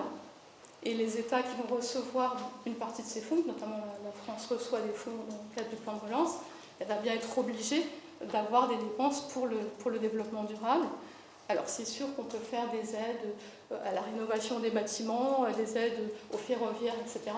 Mais est-ce qu'on ne va pas devoir aussi prévoir des conditions environnementales pour s'inscrire dans cet objectif? Je ne sais pas, mais ça peut être un facteur incitatif. Est-ce qu'il y a eu des évolutions par rapport à ça, justement, pour les aides à la relance? Est-ce qu'on a plus de conditions environnementales ou autres? Alors, il y a eu une révision là, en novembre dernier de l'encadrement temporaire sur les aides au Covid, où on prévoit que tout ce qui est aide de trésorerie, c'est prolongé jusqu'en juin prochain, mais ça a vocation à s'arrêter. En revanche, on prévoit désormais des aides à l'investissement pour la relance, et là ce ne sera plus le fondement dérogatoire des aides pour remédier à la crise, mais un fondement de droit commun des aides à l'investissement. Et la Commission, dans cet encadrement, elle dit qu'elle sera sensible, elle regardera particulièrement dans la mise en balance des avantages et inconvénients de l'aide, s'il y a des investissements qui ont un caractère durable, et elle se réfère donc à un règlement de 2020 qui donne toute une série de critères pour les investissements qui ont des objectifs de développement durable. Donc c'est ce qui montre que même si on ne fait pas directement des aides à l'électricité renouvelable, etc., on peut avoir, pour tous les investissements, on peut avoir des critères de développement durable. Alors ce règlement, il est surtout utilisé pour lever des capitaux privés, voilà, si on a des investissements durables, mais ça peut aussi être utilisé pour les aides publiques. C'est pas très contraignant, mais en tout cas, voilà, il y a une évolution qui est intéressante. Et puis en droit interne, on peut mentionner le fait que dans le cadre du plan de relance, la loi de finances pour 2021, donc en décembre dernier, a prévu que les entreprises qui bénéficient du plan de relance doivent développer un peu des obligations, surtout d'information sur des obligations de RSE. Donc elles doivent faire un bilan, soit un vrai bilan, soit un bilan allégé si elles reçoivent des aides du plan de relance, aussi des indicateurs sur l'égalité professionnelle. Mais ça n'est pas très contraignant, ça reste juste l'obligation de faire ce bilan et il n'y a pas forcément de sanctions si on n'en tire pas des conséquences. Enfin, il y a un peu plus d'obligations sur l'égalité homme-femme, mais voilà, ça reste assez peu contraignant. Et donc on peut se demander si finalement le fait de se référer à la RSE, c'est pas une façon de donner des gages de conditionnalité, mais environnementale ou sociale, mais qui ne soit pas forcément très contraignante pour les entreprises. Et puis voilà, je pense que c'est vraiment une question de choix politique de développer ou pas ces conditionnalités. Juste en une minute, alors est-ce qu'il y a des obstacles juridiques à ces conditionnalités? Pas vraiment d'obstacles, il y a peut-être des points de vigilance quand on développe les conditionnalités. Par exemple, par rapport à la commande publique, s'il y a trop d'obligations à la charge du bénéficiaire, ça peut être qualifié en contrat de la commande publique, donc voilà, il faut faire attention, ce n'est pas non plus insurmontable. Il faut être vigilant par rapport au principe d'égalité. Si on a des conditions qui sont trop éloignées de l'objectif de l'aide, voilà, il faut être vigilant sur le principe d'égalité et justifier que ça pèse sur certains et pas sur d'autres. Il faut faire attention par rapport à la réglementation européenne, notamment si on a des régimes d'aide qui sont en vigueur. Si on les modifie, il faut informer la Commission, mais là encore, je pense que si on rajoute des conditions environnementales, ça ne va pas la faire hurler. Par rapport à la liberté d'entreprendre aussi, alors là, on ne peut pas faire des interdictions de licencier, mais par contre, si on subordonne une aide au fait qu'on maintienne l'investissement pendant un certain temps, je pense que ça ne soulève pas de difficultés majeures. Et même chose pour les libertés de circulation, la liberté d'établissement. Voilà, donc il faut être vigilant, mais je ne pense pas qu'il y ait d'obstacles majeurs à des conditionnalités plus larges. Et puis oui, dans le papier que je viens de voir là, sur la conditionnalité, ce qui peut être intéressant, c'est d'évoquer le fait qu'une aide d'État, pour être compatible, elle doit être en accord avec tout le droit de l'Union européenne.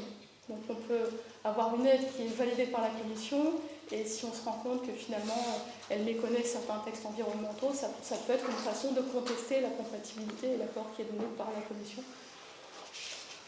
Voilà. Mais pour finir, je pense que c'est surtout un choix politique, et c'est pas nouveau, c'est pas la première fois qu'on débat de ces questions, de la volonté finalement d'avoir des conditionnalités précises et puis des contrôles efficaces qui permettent de s'assurer du respect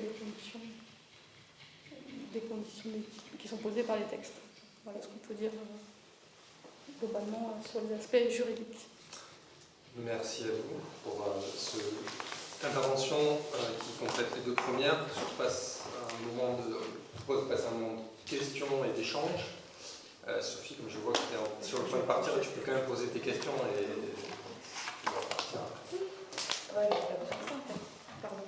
Je voudrais remercier beaucoup les trois intervenants pour ces éléments et d'analyse. Il y a quand même un truc qui est extrêmement frappant, c'est quand même que et on doit aussi se poser la question et pas se laisser enfermer non plus uniquement dans le truc de la conditionnalité, critérisation hyper précise. Parce que moi j'ai quand même le sentiment que dans la multiplication de ces aides, il y a quand même une volonté assez, claire, assez forte, assez continue, de se dire que dans notre pays, il faut que les entreprises, que ce soit des allègements ou des aides, participent finalement de moins en moins à la bonne marche du pays. Et c'est peut-être aussi ça, je dis pas, il ne faut pas évidemment travailler sur conditionnalité précisément, etc. Mais reposer aussi la question, quelle est la place de l'activité économique dans la participation de chacun à la bonne marche d'un pays. Voilà, les infrastructures, l'école, etc. Parce qu'à force aussi de se dire on va tricoter chaque aide sur machin, tel objectif, etc. Globalement, c'est ce qui a été fait en fait avec les plus de 2000 aides, petit bout par petit bout, on arrive à cette distance énorme et en fait tout est payé par les ménages et de plus en plus. Et c'est là, donc vraiment c'est cette question-là aussi qu'il ne faut pas qu'on oublie quand on s'interroge sur la conditionnalité et comment faire pour que les entreprises prennent en compte et prennent en charge un certain nombre d'orientations politiques, de dire voilà, il faut la transition énergétique, il faut la décarbonation, il faut la justice sociale, mais aussi à l'inverse, qu'est-ce qu'elles doivent apporter en fait pour que la société fonctionne. Parce que là, on finit par se dire que on devrait finalement même les payer pour qu'elles, je crois que c'était Thomas Piketty qui avait dit ça, pour venir par payer les entreprises pour qu'elles viennent, en fait. Et on y est presque quand on regarde la façon dont les courbes se croisent. C'est surtout ça que je voulais. Et je suis absolument désolée, mais je dois partir. Et je suivrai je regarderai, je rattraperai la suite ultérieurement. Voilà, merci beaucoup. Je voulais revenir sur la différence entre aide directe et dépenses fiscales, qui traverse quand même les présentations. On voit aujourd'hui que l'injection de fonds par les aides directes est vraiment réduite à la portion congrue. Donc non seulement on a des réductions d'impôts et de cotisations diverses dont bénéficient les entreprises, mais en plus, elles ont un taux d'imposition réel qui est bien inférieur au taux d'imposition qui est affiché. Je crois que aussi bien l'OFCE que l'IEP ont travaillé sur ces questions-là. En droit également, les dépenses fiscales sont considérées comme des aides aux entreprises, donc je crois qu'elles doivent être comptabilisées comme telles. Alors bon, dans le PLF, justement, il y a toujours une grande description et il y a des rapports également qui expliquent que cette dépense fiscale plombe le budget de l'État. Donc, quel est votre point de vue sur la répartition de ces deux types d'interventions et finalement, est-ce que la question de la conditionnalité ne se pose pas d'autant plus que les aides fiscales ou les exonérations sont beaucoup plus difficiles à contrôler puisque souvent les entreprises n'ont même pas à les demander. C'est le cas par exemple pour les exonérations de cotisations sociales qui sont calculées directement par la Poste sans que l'entreprise ait à faire la moindre démarche pour en bénéficier. Donc voilà, en termes aussi bien d'efficacité que de contrôle, quels sont vos points de vue respectifs? Oui. Donc, moi c'est Olivier Petitjean, de l'Observatoire des métiers nationaux. J'avais deux questions, j'espère qu'elles ne sont pas trop larges. Une, c'est sur ce que vous avez évoqué pour finir sur le droit européen en matière d'encouragement à la flécher un peu les aides et les investissements vers la transition climatique et numérique, mais là je parle plutôt du climat. Parce que c'est une différence qui m'a paru intéressante dans toutes les interventions entre différents types de conditionnalités. Il y avait les conditionnalités que vous avez appelées comportementales, et vous avez parlé de rémunération des dirigeants, dividendes, etc., éthique. Donc ça, c'est quelque chose qui peut s'appliquer à toutes les aides. Et ensuite, il y a une question plus large qui a été posée par les députés ces dernières années au moment où ils débattaient des conditionnalités des aides, c'est effectivement la question de la transition climatique. Donc dans quelle mesure on ne va pas quand même, malgré tout, ce qui est un peu contraire à ce que vous avez dit, messieurs les deux économistes, il ne faut pas mélanger les objectifs, etc. On ne va pas malgré tout vers une sorte d'objectif transverse climatique et comment ça peut se traduire dans les aides concrètement. Et ma deuxième question, c'était... parce que c'est quelque chose qui est beaucoup revenu dans les discussions de cette commission, c'est dans quelle mesure on peut distinguer les entreprises en fonction de leur taille, à la fois du point de vue juridique, économique. Est-ce que c'est légitime, par exemple, pour reprendre ce qui a été proposé par des députés, l'année dernière, il a été proposé de limiter la baisse des impôts de production compris dans le plan de relance seulement aux petites entreprises, donc je ne sais plus quel était le seuil, mais dans quelle mesure est-ce que c'est possible juridiquement ou pas, et à quelles conditions, et est-ce que voilà, c'est pas aussi une manière de répondre en partie à certains effets d'aubènement? Je pense que la différence aide directe dépenses fiscales, elle a une différence formelle, claire, et ça c'est peut-être plus, ou pas d'ailleurs, je ne sais pas, peut-être plus une question de droit. Économiquement, il y a des différences... et en même temps, c'est pas toujours très clair. C'est-à-dire que, juste pour prendre, même entre ce qui est une dépense fiscale et ce qui n'est pas une dépense fiscale, c'est pas toujours très clair. Mais je sais que, alors c'est pas sur la question, mais je pense que ça permet de c'est pas sur la question des entreprises, mais ça permet de se donner une idée. Le quotient familial, est-ce que c'est ou pas une dépense fiscale? Eh ben, c'est très débattu. C'est les gens qui disent, ah ben non, c'est le principe de l'impôt où on prend en compte la... Ok. Et en même temps, on voit bien que ça a été pensé dès le départ. Quand on regarde les motivations, ça a été pensé comme une politique familiale. Et donc là, il y a quand même quelque chose qui est un peu différent. Qu'est-ce qui est dans la tête du législateur et qu'est-ce qui est en droit reconnu comme, etc. Et donc on revient sur ces questions-là et je pense que c'est pas toujours très clair sur ça, avec des différences, il me semble, hein, dans les côtés, il y a une part qui est comptée comme une dépense fiscale pour les enfants de plus de 18 ans qui sont réincorporés parce qu'ils sont, mais pas les autres, etc. etc.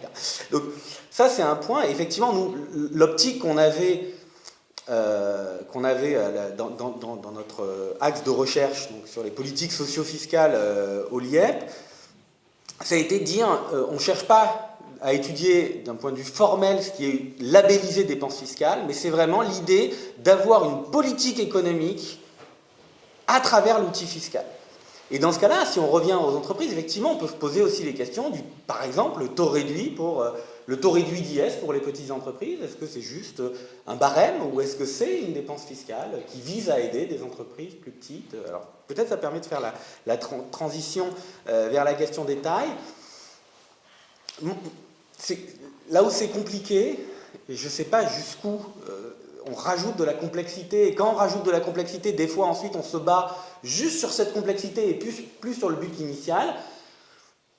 Comment on fait la différence entre une petite entreprise filiale d'une grosse et une grosse entreprise? Alors il y a moyen, avec des questions d'intégration fiscale, etc. Mais on voit bien que si on fait des différences de ce type-là, on peut avoir intérêt à faire, on va créer des nouvelles portes, des nouvelles ouvertures à de l'évitement, alors pas forcément fiscal, ça peut être de l'évitement de conditionnalité, en créant des filiales, en faisant en sorte que... Alors évidemment, il y a des règles qui disent que pour une filiale d'une entreprise, elle va avoir un certain nombre de règles sociales qui vont s'appliquer comme si elle était plus grande, même si elle est plus petite.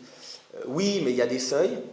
Et puis il y a la question de la filialisation, il y a la question de l'externalisation aussi. Pour certaines tâches, je peux externaliser vers des petites entreprises qui auront... mais qui en fait seront... On parle aussi de la question des indépendants dépendants. Il y a la question des petites entreprises dépendantes. Et à quel point, même si elles ne sont pas détenues par les plus grosses entreprises, en fait, elles sont dépendantes de leurs donneurs d'ordre. Et donc je pense que par rapport à ce genre de problématique, il faut faire attention aux mesures qui sont en fonction des tailles, parce que ça ouvre des portes à l'optimisation fiscale, réglementaire, etc.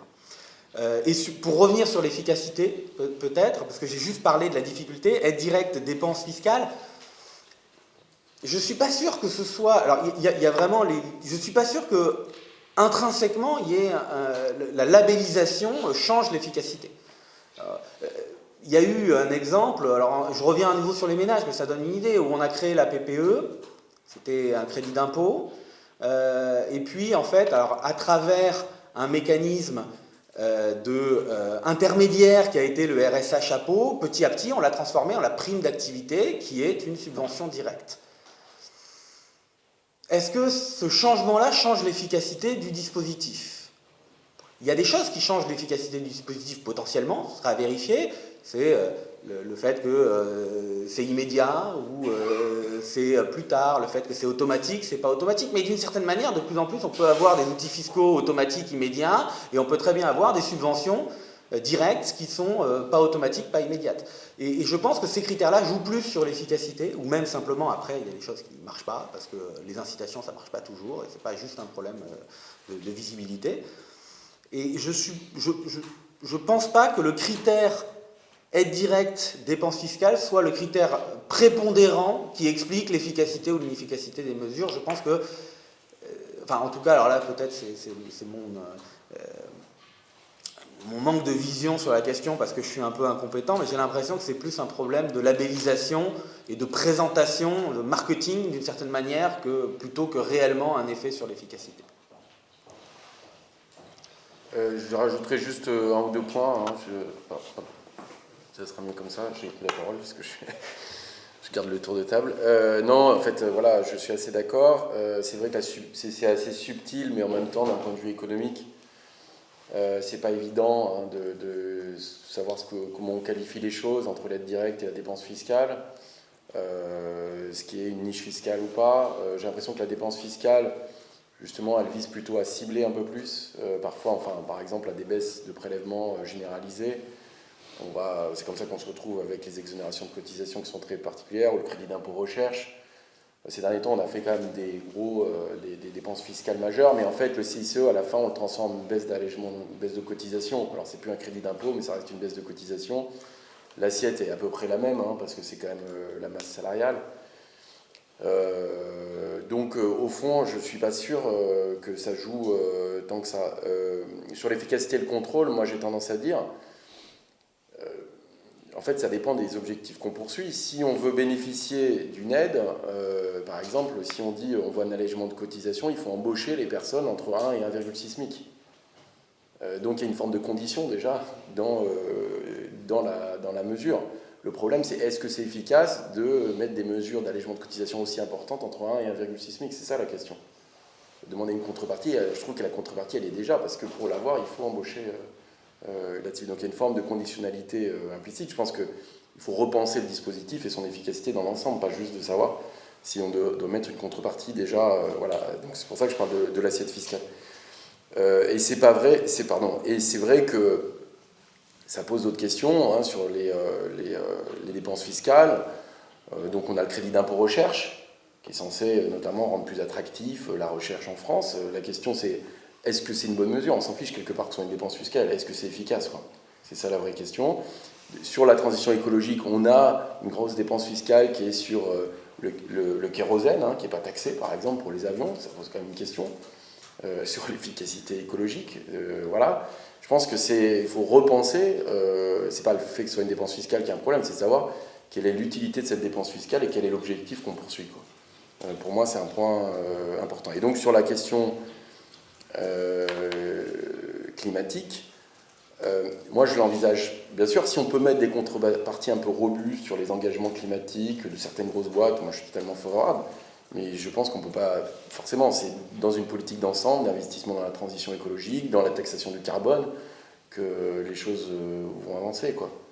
Ce qui ne veut pas dire que pour certaines grosses multinationales, j'imagine, ou certaines grosses boîtes, il y a des choses qu'on peut discuter. Et après, savoir est-ce qu'on peut faire des choses par taille. Alors oui, ça a été fait, parce qu'on le voit sur l'impôt sur les sociétés. Hein.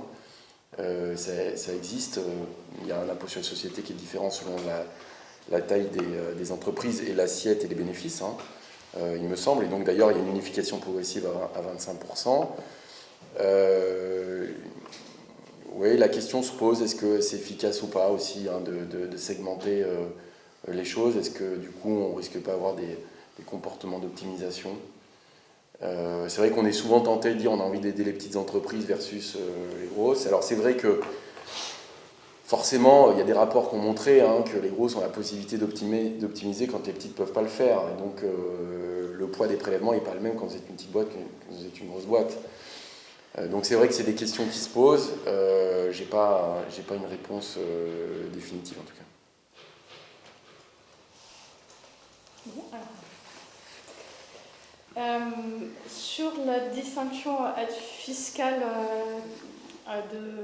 indirect, enfin direct en droit, je n'ai pas l'impression que ça ait aujourd'hui, que ça soit vraiment pris en considération. Alors avant, il y avait dans le droit interne, on distinguait les aides directes et indirectes, et puis c'est une distinction qu'on a un peu abandonnée parce qu'en droit de l'Union européenne, ben voilà, le droit des aides d'État s'attache surtout au fait qu'une aide ait un impact sur la concurrence, avantage un bénéficiaire, quelle que soit la forme.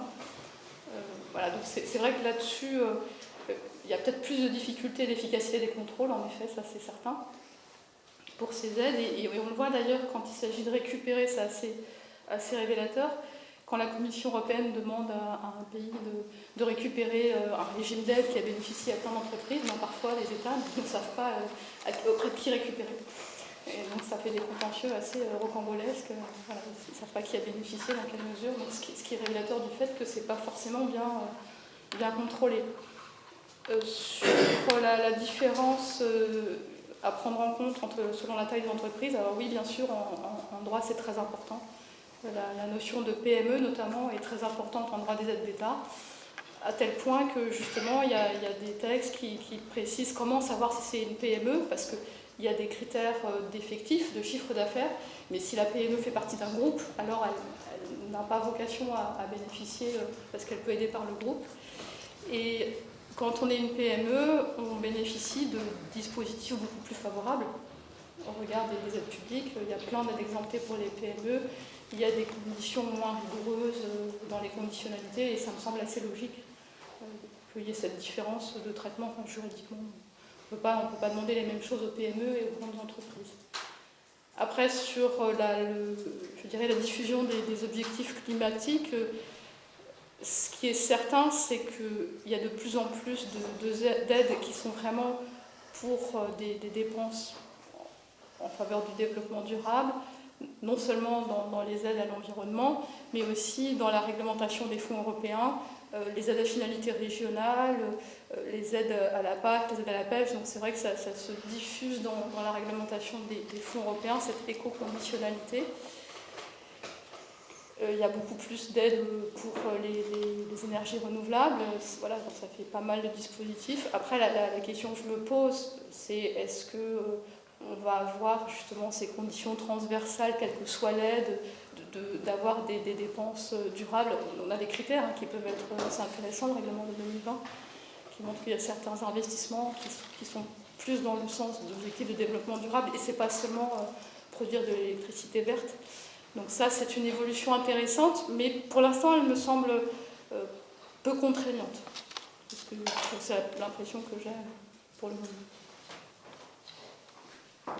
Merci. Je propose qu'on fasse une deuxième salle de questions et de réponses avant d'arrêter. Élise? Oui. Donc Elisa Mélen, je suis présidente d'Anticorp, qui est une association anticorruption dont l'objet social est aussi de se préoccuper de l'utilisation des deniers publics.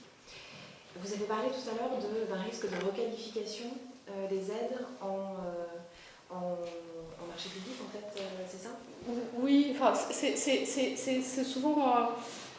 c'est pas, je crois qu'il n'y a pas énormément de contentieux, hein, mais c'est pour cela qu'on avait adopté la loi de 2020 qui avait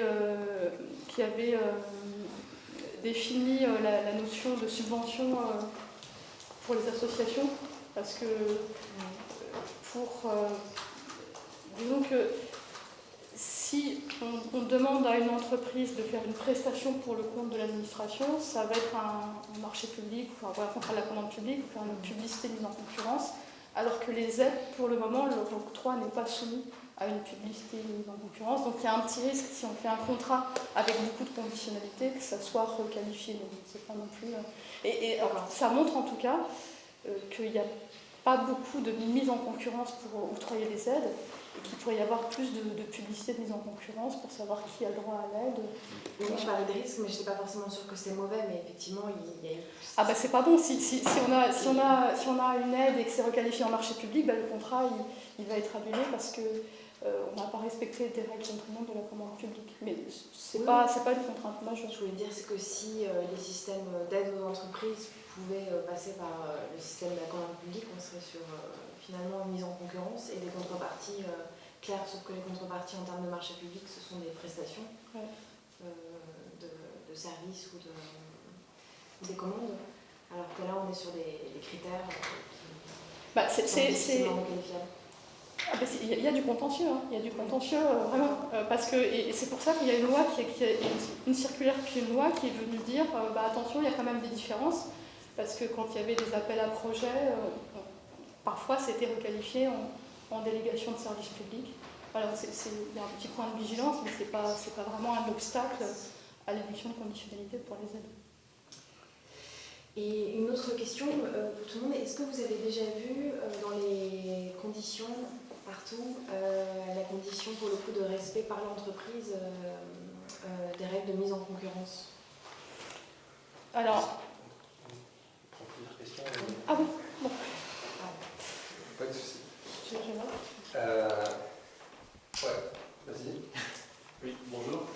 Alors, je suis Victor, je suis collaborateur de Mathilde Panot, qui d'ailleurs s'excuse de ne pas être là puisqu'elle est en Guadeloupe.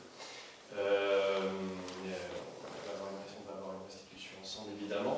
J'avais une question en fait par rapport à une audition qu'on a eue il y a 2 semaines où les aides publiques avaient été évoquées en des termes de presque de drogue, en fait, d'une addiction pour les entreprises sur laquelle il est extrêmement dur de revenir. En fait, une fois qu'il y a une aide publique qui est débloquée, il est presque impossible, c'est ce qu'on nous disait, de revenir sur cette aide-là.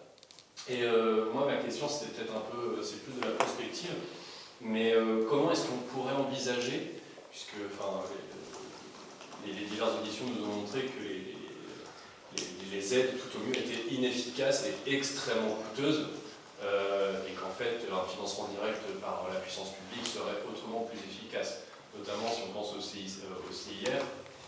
Bon, je vous ai montré les graphiques, c'est un petit peu édifiant, il n'y a pas vraiment d'augmentation de la RD en France par rapport aux autres pays européens, c'est quand même problématique. Et comment est-ce qu'on pourrait peut-être amorcer une diminution des aides publiques afin de favoriser le financement direct par l'État? Et est-ce que ce serait possible, selon vous, sans mettre en péril évidemment l'économie? Je suis collaborateur finance du groupe communiste. Est-ce que vous avez des exemples, par exemple, d'allègements de cotisations qui ont été faits et sur lesquels on est revenu? Parce que peut-être qu'on n'a pas d'effet quand on met en place des allègements, mais on peut avoir un effet négatif sur l'emploi une fois qu'on les retire. À l'image de la TVA, quand on baisse la TVA, on n'a pas forcément d'effet prix, et si on la augmente, on a un effet prix. Est-ce que vous avez ce type d'exemple? On vous a bien entendu sur l'idée, semble-t-il vous partager, qui est en gros de dire plutôt que conditionner des aides publiques existantes, considérer qu'il faille les transformer ou même les supprimer si elles sont inefficaces et n'atteignent pas leurs objectifs. Et donc du coup la question qui vient immédiatement après, puisque vous avez fait la démonstration que certaines aides sont manifestement inefficaces, c'est pourquoi ne sont-elles pas supprimées par le législateur, par le gouvernement, et est-ce que cela ne cache pas finalement des objectifs cachés qui ne seraient pas obligatoirement les objectifs annoncés de ces dispositifs d'aide. Donc ça c'est la première chose, si vous avez des éléments à apporter là-dessus. Ma deuxième question, on a bien vu dans vos présentations que vous arriviez à ventiler les aides, y compris pour regarder les aides liées à la pandémie, là, les aides de relance ou d'urgence, vous arriviez à les ventiler par secteur. Et donc du coup de montrer quels sont les secteurs qui ont pu être couverts en totalité du point de vue de leur perte. Mais une des questions qu'on se pose véritablement après ces 2 ans, c'est pas simplement de regarder cela secteur par secteur, mais finalement taille d'entreprise par taille d'entreprise. Une des questions qui a émergé dans l'espace public ces 2 dernières années, c'est finalement est-ce que l'ensemble des aides qui ont été débloquées pour les très grandes entreprises étaient réellement adéquates et proportionnées aux conséquences économiques de la pandémie sur elles-mêmes, pour elles, pour ces entreprises-là. Et ça, c'est une véritable question à la fois économique. Nous avons travaillé sur ces questions-là à l'Observatoire multinational. Nous n'avons pas les données pour réellement conclure sur cette question. Par contre, on se rend compte manifestement que toute une série de ces grandes entreprises ont obtenu et obtiennent de plus en plus, au fur et à mesure qu'on avance sur les plans de relance, une part grandissante des aides qui sont débloquées. Et en même temps, on se rend compte, que ce soit par l'observation de leur taux de marge, l'observation de leurs bénéfices, l'observation de ce qu'ils débloquent en termes de dividendes ou d'augmentation de rémunération de leurs grands patrons, qu'elles ne semblent pas être dans une si grande difficulté. Donc du coup, ça c'est une vraie question. Est-ce que vous êtes en mesure, par les graphiques que vous nous avez présentés, de ventilation des résultats et des effets des aides par secteur, de le faire par taille d'entreprise, et donc par exemple de sortir le SBF 120 et de voir si on a un effet ou pas. Et ma troisième question est la suite logique des deux précédentes. C'est du coup, vous avez montré que l'effort contributif des ménages et des petites entreprises, qui a pendant été longtemps relativement similaire, s'est fortement transformé ces 10 dernières années. Mais ce qu'on peut aussi constater, quand on fait des évaluations macro sur le montant des aides publiques aux entreprises, on était à 140-150 milliards avant la pandémie. Il y a là, suivant comment on compte, 240 milliards plus 100 milliards de plans de relance, éventuellement 30 milliards de plan France 2030. On voit également donc, du coup, que les aides au secteur privé explosent. Et donc du coup, et dans le même temps, on peut constater qu'un certain nombre de soutien aux politiques sociales s'effritent ou sont plus limités, que ce découplage de l'effort contributif va de pair avec un découplage des prestations, finalement, de l'État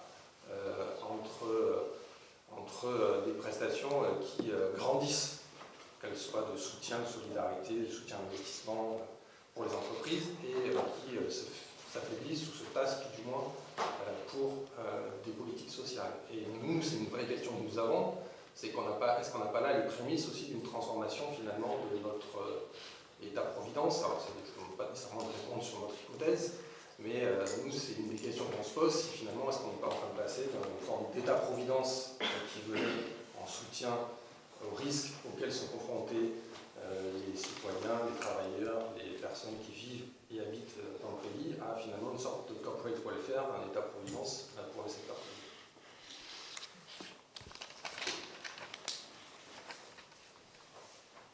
Et vous avez 3 minutes. Enfin, je verrai. Vas-y, je te prie.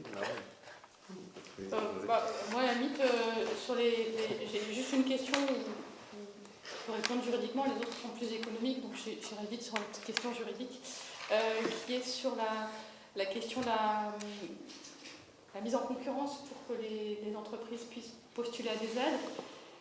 De fait, on voit qu'il y a quand même une progression de la transparence dans l'attribution des aides. Il y a de plus en plus de mécanismes d'appel à projets avec des entreprises qui vont candidater et qui vont être sélectionnées, notamment pour les programmes européens. Donc ça permet d'assurer une certaine transparence, mais c'est vrai que je pense qu'elle pourrait être plus développée. Et il y a une question, même juridiquement, c'est que quand on n'est pas un marché public ou une concession, et qu'il y a un dispositif public qui va permettre à des entreprises d'exercer une activité économique, en droit de l'Union européenne, il y a un principe de transparence, une jurisprudence qui dit qu'il faut qu'il y ait une égalité, bon, c'est la jurisprudence Théostria, bref, et que même s'il n'y a pas un texte qui le prévoit, dès lors que ça va être le support d'une activité économique, il faudrait qu'il y ait un minimum de transparence et une procédure équitable dans l'attribution. Ça pourrait se poser, je pense, pour certaines aides publiques. Voilà, donc ça me semble une question intéressante de plus d'égalité dans l'accès aux aides.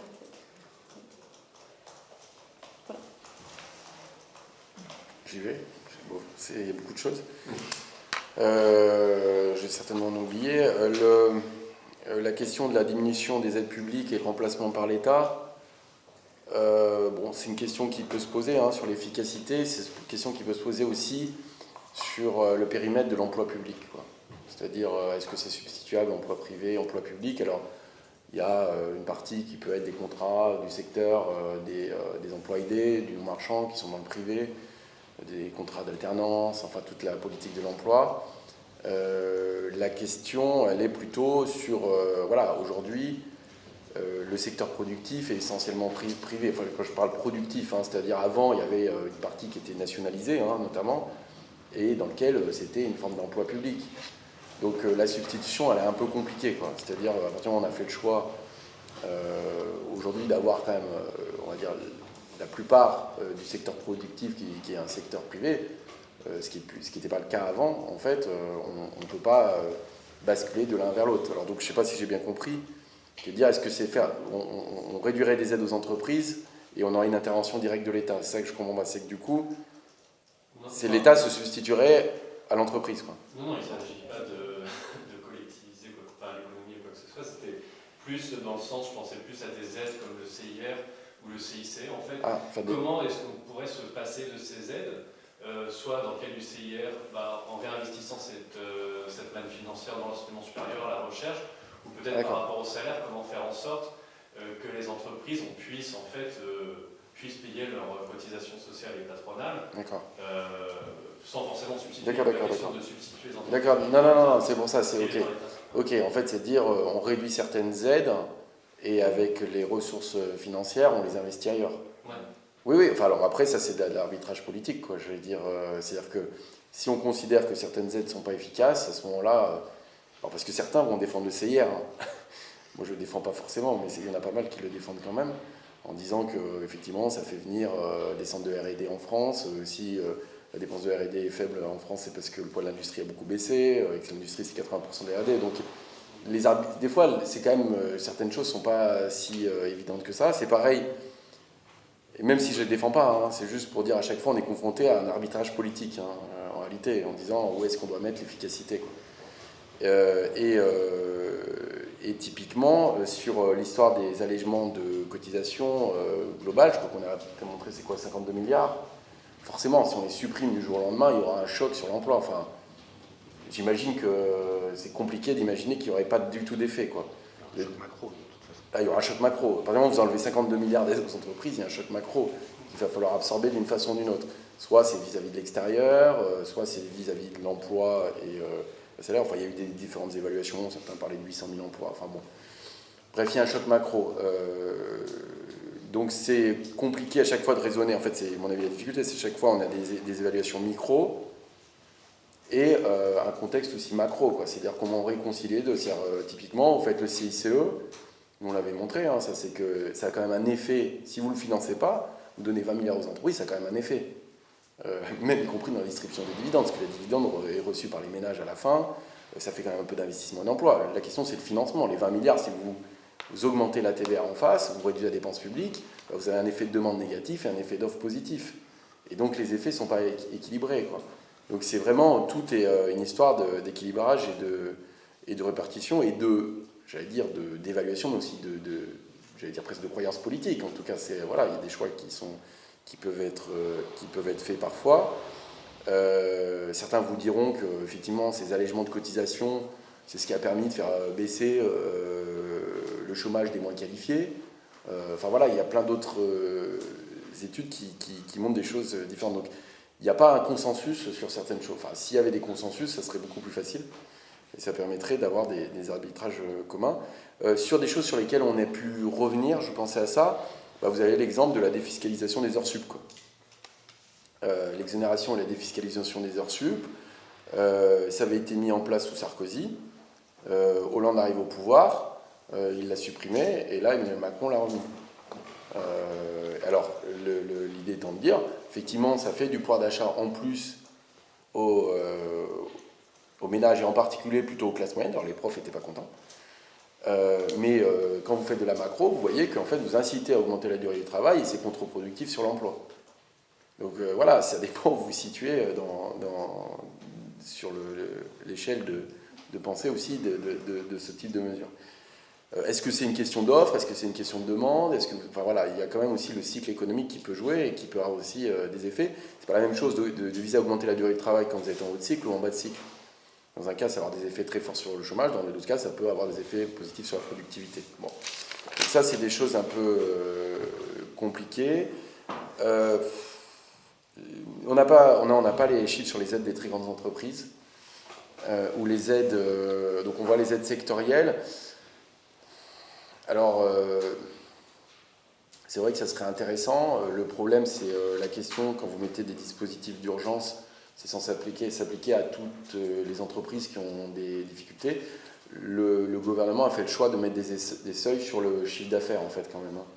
Je crois que c'est 10 000 euros sur le fonds de solidarité, ce qui fait quand même que les grosses boîtes n'en avaient pas beaucoup. Par contre, ça a été des aides sectorielles de prêts spécifiques, typiquement Air France ou à Airbus. Mais finalement, quand on voit aujourd'hui les dispositifs de PGE ou d'aide, en fait, ont plutôt profité aux PME, TPE, vu le calibrage en réalité. Donc finalement, ce n'est pas tant les grands groupes qui en ont bénéficié. Alors, voilà. Alors, la question, c'est aussi qu'il y a eu un choc qui était important aussi dans l'industrie. Hein. Il y a quand même aussi des grands groupes. La question, c'est quand vous mettez des effets de seuil, c'est de savoir, par exemple, aujourd'hui dans le matériel de transport, qui sont des grands groupes, qui ont beaucoup de difficultés, ou Air France, est-ce qu'on devrait les aider ou pas? Moi, je pense que la question qui peut se poser sur Air France, c'est de dire, on aide beaucoup, qu'on recapitalise, est-ce que l'État doit monter au capital, quoi? Est-ce qu'on doit juste dire, on met des contreparties, ou est-ce qu'à ce moment-là, on considère que temporairement, au moins, l'État prend ses responsabilités et prend des participations? Bon, c'est des questions qui peuvent se poser, quoi. Donc, voilà, une fois de plus, je n'ai pas les aides au niveau des tailles d'entreprise. C'est une bonne question, je pense qu'on l'aura, on l'a toujours après, hein, ça va, parce que pour le moment, on a des chiffres quand même qui ne sont pas extrêmement exhaustifs. Et c'est vrai que sur l'effort contributif des ménages, ça pose cette question importante, hein, enfin, on avait pas mal travaillé là-dessus, c'est que il y a cette politique d'offre qui se met en place à partir de 2013, suite au rapport Gallois, en disant voilà, il y a un problème sur le tissu productif, la compétitivité, il faut redresser la compétitivité, ça a été fait par les mesures fiscales de soutien en gros à l'appareil productif pour redresser les marges, mais par contre le financement a été supporté par les ménages, et on voit un choc important sur le pouvoir d'achat, effectivement à ce moment-là, qui pose ces questions de transfert, forcément, surtout si ça met beaucoup de temps à créer beaucoup d'emplois, à faire augmenter les salaires, etc. quoi. Donc il y a des choix qui ont été faits. Ça pose bien sûr la question à terme, et c'est pour ça, le quoi qu'il en coûte a plutôt bien fonctionné globalement, parce que c'est vrai que pas grand monde aurait parié qu'on aurait des problèmes de recrutement 2 ans après le début de la crise. On s'attendait à une explosion du chômage, des faillites en cascade, ce qui n'est pas du tout passé. Donc ça, c'est plutôt efficace. La question qui va être quand même, à mon avis, essentielle, c'est l'effet d'après, c'est-à-dire ça a creusé les déficits, ça a creusé la dette, et qui va régler la facture, quoi. Est-ce que finalement tout ça va être mis au bilan de la BCE et puis on n'y touchera plus jamais, ou est-ce qu'on va passer sur un ajustement budgétaire, et comme la sphère sociale, c'est effectivement, comme ça a été montré tout à l'heure, à part les subventions à l'économie, effectivement les dépenses de retraite, les dépenses sociales sont plus importantes qu'ailleurs, la question va vite se porter sur la dépense sociale. Donc à la fin, j'allais dire, il y a très peu d'argent magique et il y a surtout des transferts. Et donc effectivement, si vous baissez beaucoup les prélèvements sur les entreprises, que si vous avez des contraintes budgétaires sur le déficit, il faut bien qu'à la fin, quelqu'un paye. Et souvent, c'est la question des ménages. Donc dire on va redonner du pouvoir d'achat, baisser la fiscalité des entreprises, celle des ménages, et on va réduire les déficits, à un moment, ça ne fonctionne pas. Je veux bien avoir des multiplicateurs forts sur la croissance, etc. Mais on s'aperçoit qu'au bout d'un moment, ça pose beaucoup de difficultés. Donc c'est vrai qu'à la fin, il y a des choix politiques et des contraintes de long terme qui vont être différentes. Mais oui, typiquement, la sphère sociale est en première ligne, et on le voit bien avec la question des retraites, quoi.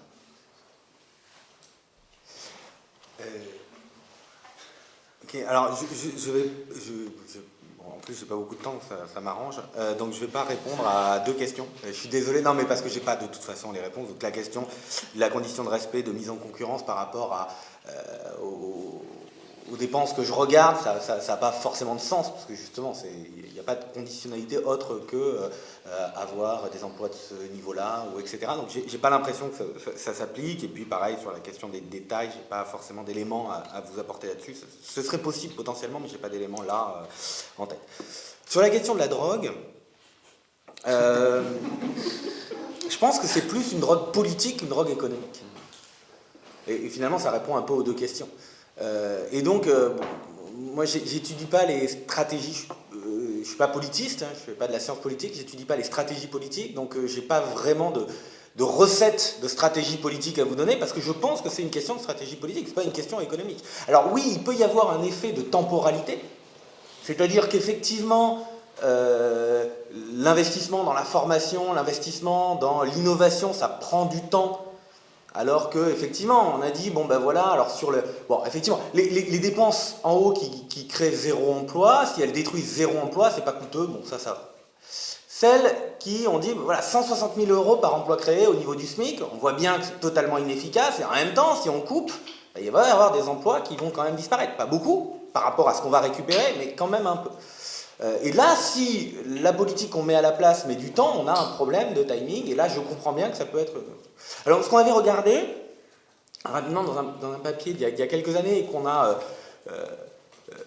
réactualisé, parce qu'il y a beaucoup de nouvelles aides qui sont arrivées entre-temps, c'était d'essayer de voir, ouais, mais qu'est-ce que ça fait si, en parallèle, on a beaucoup d'investissements, et les investissements, effectivement, ils vont produire de l'innovation pour demain, l'investissement dans la formation, dans l'éducation, etc., ils vont produire des choses demain, mais en fait, dès aujourd'hui, il faut bien des gens pour les faire, et donc il y a des emplois.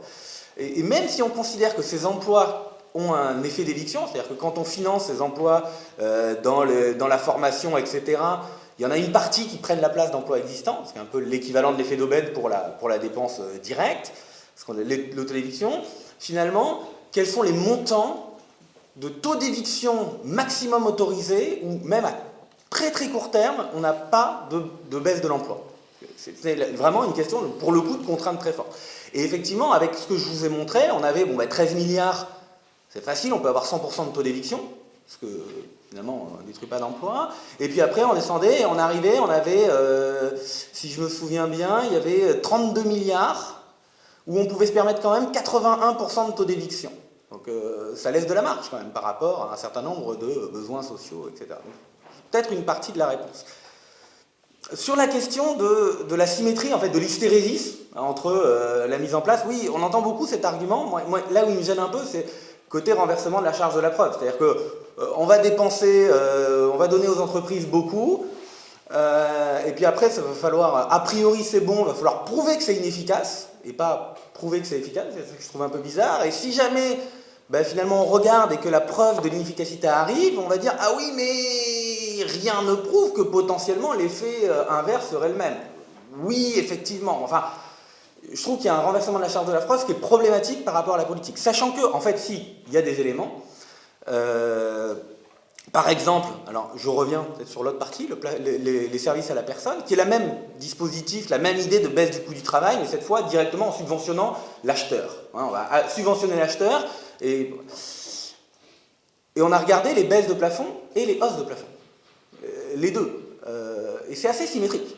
C'est-à-dire que les hausses de plafond n'ont pas créé d'emplois, les baisses de plafond n'ont pas détruit d'emplois. Pour le coup, c'est symétrique. Alors, c'est un exemple. Quand on regardait, quand je vous montrais tout à l'heure sur le caractère du SMIC, finalement, le SMIC, c'est assez la réciproque. C'est une augmentation de 21% du SMIC en Ontario, c'est assez réciproque d'une baisse des allègements de cotisation. C'est la réciproque, c'est le sens inverse. Vous ne voyez pas grand-chose non plus. Pour revenir sur d'autres questions, alors effectivement, pour le coup, ce n'est pas officiellement une dépense fiscale, c'est un changement. Le PLF... pendant la présidence Sarkozy, le PFU pendant la présidence actuelle, et le retour au barème pendant la présidence intermédiaire. Donc c'est la fiscalisation des revenus du patrimoine. On a eu des études notamment sur le passage du PLF au barème, puis du barème au PFU. C'est assez symétrique. C'est assez symétrique, et en l'occurrence, on voit bien que c'est symétrique sur la distribution de dividendes, mais ni sur l'investissement, ni sur l'innovation, etc. Sur la distribution de dividendes. Donc, j'ai envie de dire, oui, on ne sait jamais, mais en l'état des connaissances, on n'a pas de preuve que ce ne serait pas symétrique, et on a plutôt des indications que ça le serait. Et du coup, on revient sur l'autre question, si c'est inefficace, alors est-ce que c'est juste une peur et des blocages politiques, ou est-ce qu'il y a un autre objectif? C'est effectivement la question qu'on s'est posée sur cette aide-là et sur d'autres. Et je pense qu'il y a... Enfin, c'est toute la... vous savez, il y a toute une théorie, alors pour le coup en sciences politiques, qui s'est développée sur le Hidden Welfare State, donc principalement sur les États-Unis, qui développe... Alors l'OCDE a beaucoup travaillé sur ça, notamment sur les politiques sociales, et de regarder la part des politiques sociales directes pour le coup, mais en service public, en allocation, versus en incitation. Et notamment, le point qui est frappant, c'est que quand on rajoute ça, les États-Unis rattrapent la France.